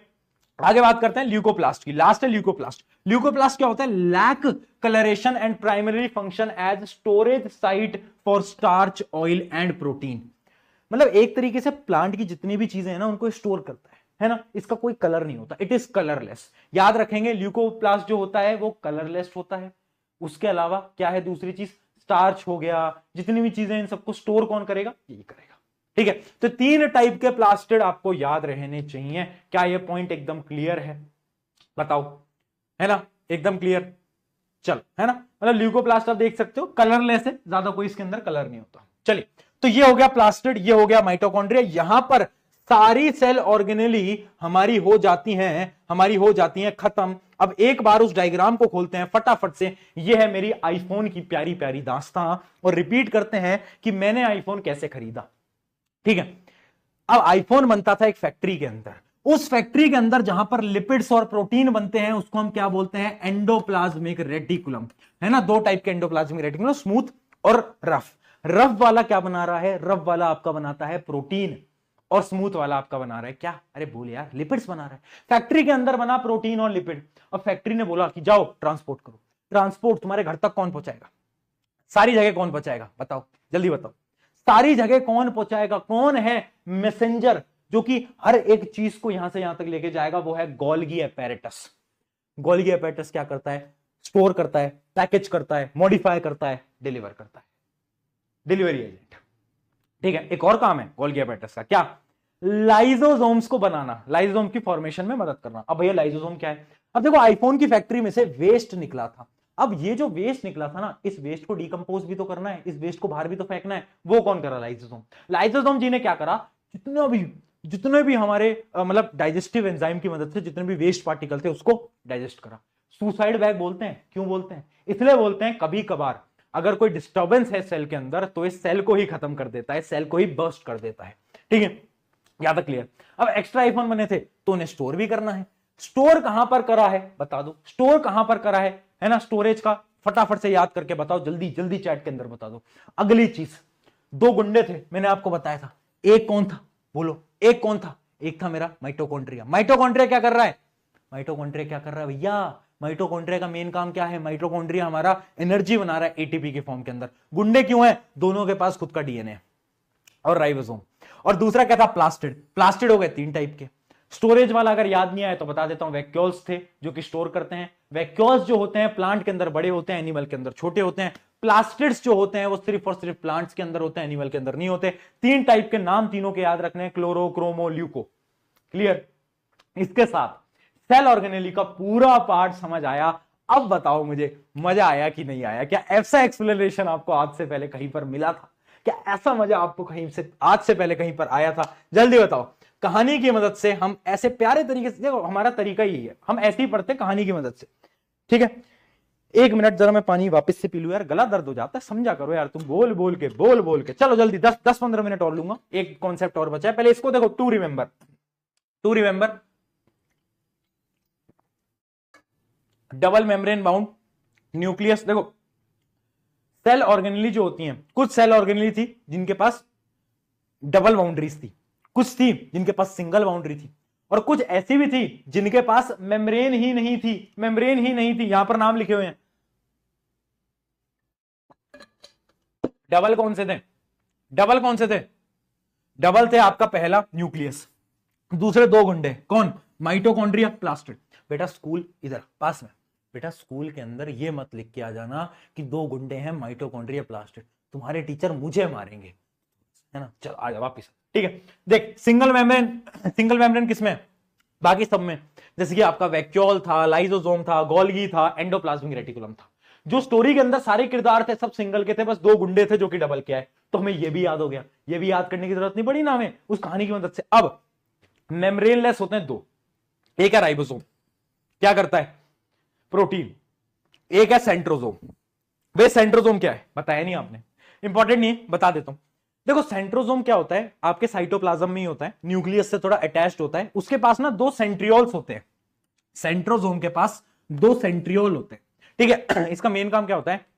जब सेल डिवीजन होता है, सेल टूटता है तो दो जो सेंट्रोल है, एक एक सेंट्रोल क्या हो जाते हैं? स्प्लिट हो जाते हैं। मान लो ये है आपका सेल, इसके अंदर है दो सेंट्रियोल। अब ये सेल टूटा दो सेल के अंदर, तो जो सेंट्रियोल्स है ना ये क्या हो जाएंगे? स्प्लिट हो जाएंगे, ये स्प्लिट हो जाएंगे। तो इसका जो मेन काम है वो है सेल डिवीजन का, बट आपके एनसीईआरटी के अंदर ऐसा कुछ है नहीं, तो आपको पढ़ने की जरूरत नहीं है। आगे जाकर आप जरूर पढ़ोगे सेंट्रोजोम्स क्या होते हैं, अगर आप बायोलॉजी वगैरह मतलब 10th में पढ़ी लोगे। नहीं 10th में सेंट्रोजोम आपके काम नहीं आएगा, 11th में अगर आप बायोलॉजी लोगे तो बिल्कुल आएगा, है ना? चलो क्लियर है, ये तीनों पॉइंट याद रहेगा। देखो कितने ट्रिक्स हमने याद कर लिए। आगे देखते हैं, अगला देखते हैं, फटाफट से आ जाओ। अगला देखते हैं, अगला है हमारा एक टेबल। ये टेबल बड़ी इंपॉर्टेंट है क्योंकि इसके अंदर मैंने क्या करा है ना, मैंने देखो सेल कुछ फीचर्स लिखे हैं और मैंने लिखा है कहां पर ये फीचर प्रेजेंट है, कहां पर ये नहीं है। एक बार इस टेबल को फटाफट से गो थ्रू करते हैं। सेल शेप, प्लांट सेल के अंदर स्क्वायर या रेक्टेंगुलर होती है, एनिमल के अंदर कैसी होती है? इररेगुलर या फिर राउंड। एग्जाम के अंदर राउंड बना के आना चलेगा। सेल वॉल यहां पर प्रेजेंट होती है, यहां पर नहीं होती। Z+ सिक्योरिटी वहां पे नहीं है। अगला क्या है? Cell membrane. सेल मेम्ब्रेन दोनों जगहों पर प्रेजेंट होती है। अगला है एंडोप्लाज्मिक रेटिकुलम, दोनों पे प्रेजेंट होती है। अगला है न्यूक्लियस, दोनों पे प्रेजेंट होती है। अगला क्या है? लाइसोसोम्स, दोनों में क्या होती है? प्रेजेंट होती है, दोनों जगहों पे होती है। उसके अलावा है गोल्गी अपैरेटस, गोल्गी अपैरेटस भी दोनों जगहों पे। Similarly cytoplasm, राइजोसोम्स, plastids. प्लास्टिड्स जो होते हैं वो आपके प्लांट एनिमल के अंदर प्रेजेंट नहीं होते, ये मैं आपको बता चुका हूं। उसके अलावा क्या है? वैक्यूल्स। प्लांट के अंदर वैक्यूल बड़े होते हैं, एनिमल्स के अंदर वैक्यूल्स एकदम छोटे छोटे नन्हे मुन्ने होते हैं। सीलिया क्या होता है? सीलिया जो है वो प्लांट के अंदर नहीं होता, एनिमल के अंदर होता है। सीलिया क्या होता है? देखो आप ऐसे मान लो, सीलिया एक तरीके से सेल का एक पार्ट है जो कि मूवमेंट में मदद करता है, जो कि सेल के मूवमेंट में, जैसे बैक्टीरिया के अंदर फ्लैजेला था, याद है फ्लैजेला था, वैसे सीलिया एनिमल सेल्स के अंदर होता है, प्लांट के अंदर नहीं होता, थोड़ा बहुत मूवमेंट की मदद करता है। माइटोकॉन्ड्रिया दोनों में होता है, है ना। मोड ऑफ न्यूट्रिशन क्या होता है, मोड ऑफ न्यूट्रिशन ये आपका इस क्लास का टॉपिक नहीं है, वैसे तो 8th में पढ़ लेते हो बट 10th में पढ़ोगे मोड ऑफ न्यूट्रिशन, अभी इसको पढ़ने की जरूरत नहीं है। चलो आगे बढ़ो, एकदम समझ गए। अब इस कक्षा का, इस क्लास का आखिरी टॉपिक, भैया देख अपन को कितना समय हो गया, ऑलमोस्ट 1.5 घंटा, ऑलमोस्ट 1.5 घंटा। तेरा जोश कैसा है, एनर्जी कैसी है, अंदर मजा आ रहा है, ऐसा लग रहा है कि यार भैया कुछ तो पढ़ रहे हैं यार, ऐसा लग रहा है, बहुत बढ़िया है ना। ये फील जो है ना, ये फील होती है साइंस। मुझे नहीं पता आज से पहले तुम कहां पढ़े हो, मुझे ये नहीं पता कि तुम जिंदगी में कितना डिमोटिवेटेड थे आज से पहले, बट मैं एक चीज गारंटी देता हूं, तू कर सकता है, तू कर सकती है, तुम में है जुनून। और एक चीज याद रखना, एक डब्बा मिठाई उन लोगों को घर पे एक्स्ट्रा भिजवा देना जो कि ये बोल रहे हैं कि तुझसे तो नहीं हो पाएगा, उनके घर पे एक डब्बा मिठाई एक्स्ट्रा भिजवाना, याद रखना। चलो आखिरी टॉपिक पढ़ते हैं, सेल डिवीजन। सेल डिवीजन क्या है, सेल डिवीजन एक तरीके से एक सेल का टूटना। तो डेफिनेशन देखते हैं, cell division is the process through which new cells are formed in organisms. New cells जो है वो बनते हैं एक सेल से, है ना। अब देखो कुछ टर्म्स हैं जो आप समझ लो। पहला जो सेल होता है, मान लो एक सेल है, उसको हम पहले बोलते हैं पेरेंट सेल। क्या बोलते हैं, पेरेंट सेल। और जब भी पेरेंट सेल टूटता है तो जो भी सेल बनते हैं, मान लो 2 बन रहे हैं, 4 बन रहे हैं, 10 बन रहे हैं, उनको हम बोलते हैं क्या, डॉटर सेल। क्या बोलते हैं, डॉटर सेल, है ना। अब बच्चे बोलेंगे भैया लड़कों के साथ भेदभाव, यहां भी भेदभाव भैया है, सन सेल क्यों नहीं बोलते, डॉटर, डॉटर को इतनी इज्जत। अरे भैया उसके पीछे बहुत बड़े बड़े रीजन है, अभी तुम मत समझो, तुम इतना समझो, पेरेंट सेल टूटता है डॉटर सेल के अंदर, ठीक है। चलो अब देखते हैं, 2 टाइप के होते हैं, एक होता है माइटोसिस, एक होता है मियोसिस। डायरेक्टली पेपर के अंदर 3 नंबर का सवाल आएगा, difference between mitosis and meiosis, ठीक है। पहले समझ लो डिफरेंसेस मैं दिखा दूंगा, देखो डायग्राम से देखना। माइटोसिस समझो, माइटोसिस याद रखना बेटा, माइटोसिस कंफ्यूज नहीं होना है। सुनो, जब एक पेरेंट सेल 2 डॉटर सेल के अंदर टूटता है तो उसको हम बोलते हैं क्या, माइटोसिस, ठीक है। 2 डॉटर सेल, ठीक है। ध्यान रखना, यहां पर क्रोमोसोम का नंबर सेम होता है। अगर आप किसी मूर्ख बच्चे ने पूछा क्रोमोसोम क्या होता है, तो मैं वो वाली शायरी सुना दूंगा, कौन सी थी वो, कि जली को आग कहते हैं, भुजी को राग कहते हैं, और जो बेटा तुम्हारे पास नहीं उसको दिमाग कहते हैं, ठीक है। तो क्रोमोसोम बता चुका हूं मैं, ठीक है। मान लो इसके पास है 12 क्रोमोसोम, मान लो। अब जब 2 डॉटर सेल बनेगी ना, तो इस डॉटर सेल पे भी 12 ही होगा और इस डॉटर सेल पे भी 12 ही होगा। क्रोमोसोम का नंबर सेम रहता है माइटोसिस के अंदर। पहला पॉइंट क्या है, 2 डॉटर सेल बनती हैं। दूसरा पॉइंट क्या है, क्रोमोसोम का नंबर सेम रहता है, ठीक है। अगला पॉइंट, अगला देखो मियोसिस, आ जाओ। आप देखो मियोसिस के अंदर 4 डॉटर सेल बनती हैं, 4, 1 2 नहीं 4। और यहां पर जो क्रोमोसोम का नंबर है वो आधा हो जाता है, हाफ हो जाता है। इमेजिन करो पेरेंट के पास थे 12 क्रोमोसोम, कितने 12। अब ये जो 4 डॉटर है ना, इनके पास एक एक के पास आधा आधा आधा क्रोमोसोम होगा। मतलब इस पे 12 का आधा क्या होता है बेटा, 12 का आधा होता है 6, तो इस पे भी 6, इस पे भी 6, इस पे भी 6, इस पे भी 6। तो आप देख सकते हो 6। तो इसका मतलब क्या है, वहां पर क्रोमोसोम का नंबर सेम रहता है, यहां पर क्रोमोसोम का नंबर हाफ हो जाता है। क्यों हो जाता है, वो रिप्रोडक्शन के अंदर आप 10th के अंदर पढ़ लोगे, बट अभी आप इतना समझ लो कि वो हाफ हो जाता है, ठीक है। तो ये डिफरेंस है माइटोसिस एंड मियोसिस के अंदर। डिफरेंस मैं आपको दिखा देता हूं। पहला है, it is an equational division, बराबर बराबर डिवाइड होता है। इसके अंदर क्या होता है, it is an reductional division. क्यों, क्योंकि देखो वहां पर क्रोमोसोम का नंबर कम हो गया था। अगला क्या है, 2 डॉटर सेल आर फॉर्म्ड, यहां पर 4 डॉटर सेल आर फॉर्म्ड। उसके अलावा daughter cells have same number of chromosomes. उसके अलावा यहां पर क्या है, daughter cell have half the number of chromosomes. उसके अलावा it helps in growth and repair of injured tissue. देखो 3 डिफरेंस समझ में आ गए। लास्ट डिफरेंस मैं समझा देता हूं। ये जो है ना माइटोसिस, इसके अंदर बेसिकली ये माइटोसिस फंक्शन होता कब है, जब भी मान लो आपका टिश्यू जो है ना उसको रिपेयर करना है, आपके कहीं चोट लग गई, तो चोट लग गई तो वहां का टिश्यू हट गया। अब उस टिश्यू को रिपेयर करना है ना, वहां पर सेल्स क्या होंगे, बार बार क्या करेंगे, बढ़ते जाएंगे। यहां पे कट लग गया, अब कट लग गया तो उसे भरना पड़ेगा ना, कुछ दिन में भर जाता है ना। वो कैसे भर जाता है, माइटोसिस की मदद से। तो जब भी कुछ भी सेल रिपेयर होता है तो उस प्रोसेस को हम बोलते हैं माइटोसिस। बट रिप्रोडक्शन के अंदर जब सेल डबल होते हैं, रिप्रोडक्शन के अंदर जब सेल्स क्या होते हैं, डिवाइड करते हैं, उसको हम बोलते हैं मियोसिस। तो it is responsible for production of gametes. Gametes क्या होते हैं, वैसे 10th में पढ़ोगे, बट अभी बता देता हूं, सेक्स सेल्स। सेक्स सेल्स को हम बोलते हैं गैमेट्स, ठीक है। तो जो बेसिक फंक्शंस है उसके लिए हमेशा हमारी बॉडी माइटोसिस करती है, बट रिप्रोडक्शन के दौरान क्या होता है, मियोसिस होता है। इतना पॉइंट क्या हमें ये एकदम क्लियर है तो एक बार फटाफट से बता दो। लास्ट क्वेश्चंस कुछ करते हैं, फिर इस लेक्चर को समाप्त करेंगे। जल्दी से बताओ, जल्दी से। चैप्टर खत्म बेटा, जल्दी खत्म होने वाला है। थोड़ा डांस करके दिखा दो, चलो आओ आओ। पीवाईक्यू, एक पीवाईक्यू देखते हैं, बड़ा इंपॉर्टेंट, बड़ा ही अच्छा है। एक बार अपनी आंखें जरा ऐसे खोल लो, ऐसे खोल लो एक बार, इंपॉर्टेंट है, ठीक है। Dry apricots are left for some time in pure water and later transferred to sugar solution. बताओ क्या होगा, क्या होगा, सोचो। मैं पानी पीता हूं, तुम सोचो।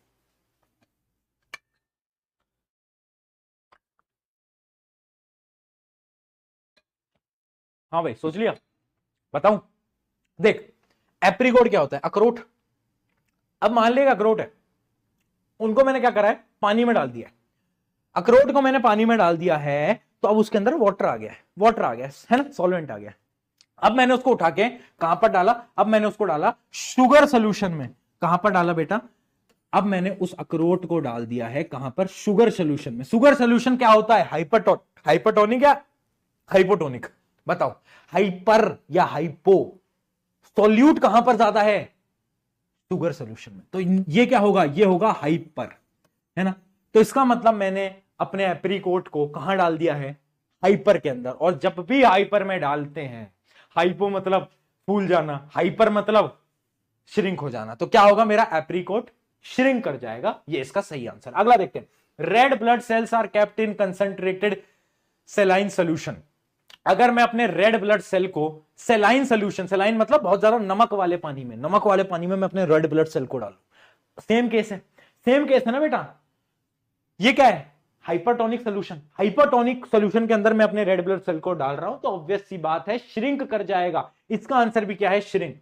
अगला देखते हैं, plasma membrane of cell breaks down. अगर मेरी प्लाज्मा मेम्ब्रेन ब्रेक कर गई, अब क्या होगा, सोचो सोचो सोचो जल्दी। इसका मैं आंसर आपको दिखा भी देता हूं, इसका मैं आपको दिखा भी देता हूं answer. Plasma membrane breakage, disruption of cell integrity and scattering of cell organelles. जितने भी सेल ऑर्गेनेलीज है वो फैल जाएंगे। भैया अगर मेरा प्लाज्मा मेम्ब्रेन, मेरी सिक्योरिटी ही चली गई एनिमल्स के अंदर। देखो प्लांट्स के अंदर ऐसा नहीं होगा, अगर ये क्वेश्चन होता फॉर प्लांट्स ऐसा कुछ नहीं होगा। क्यों, क्योंकि प्लांट्स के पास तो Z+ सिक्योरिटी है ना, हमारे पास तो केवल गार्ड्स हैं।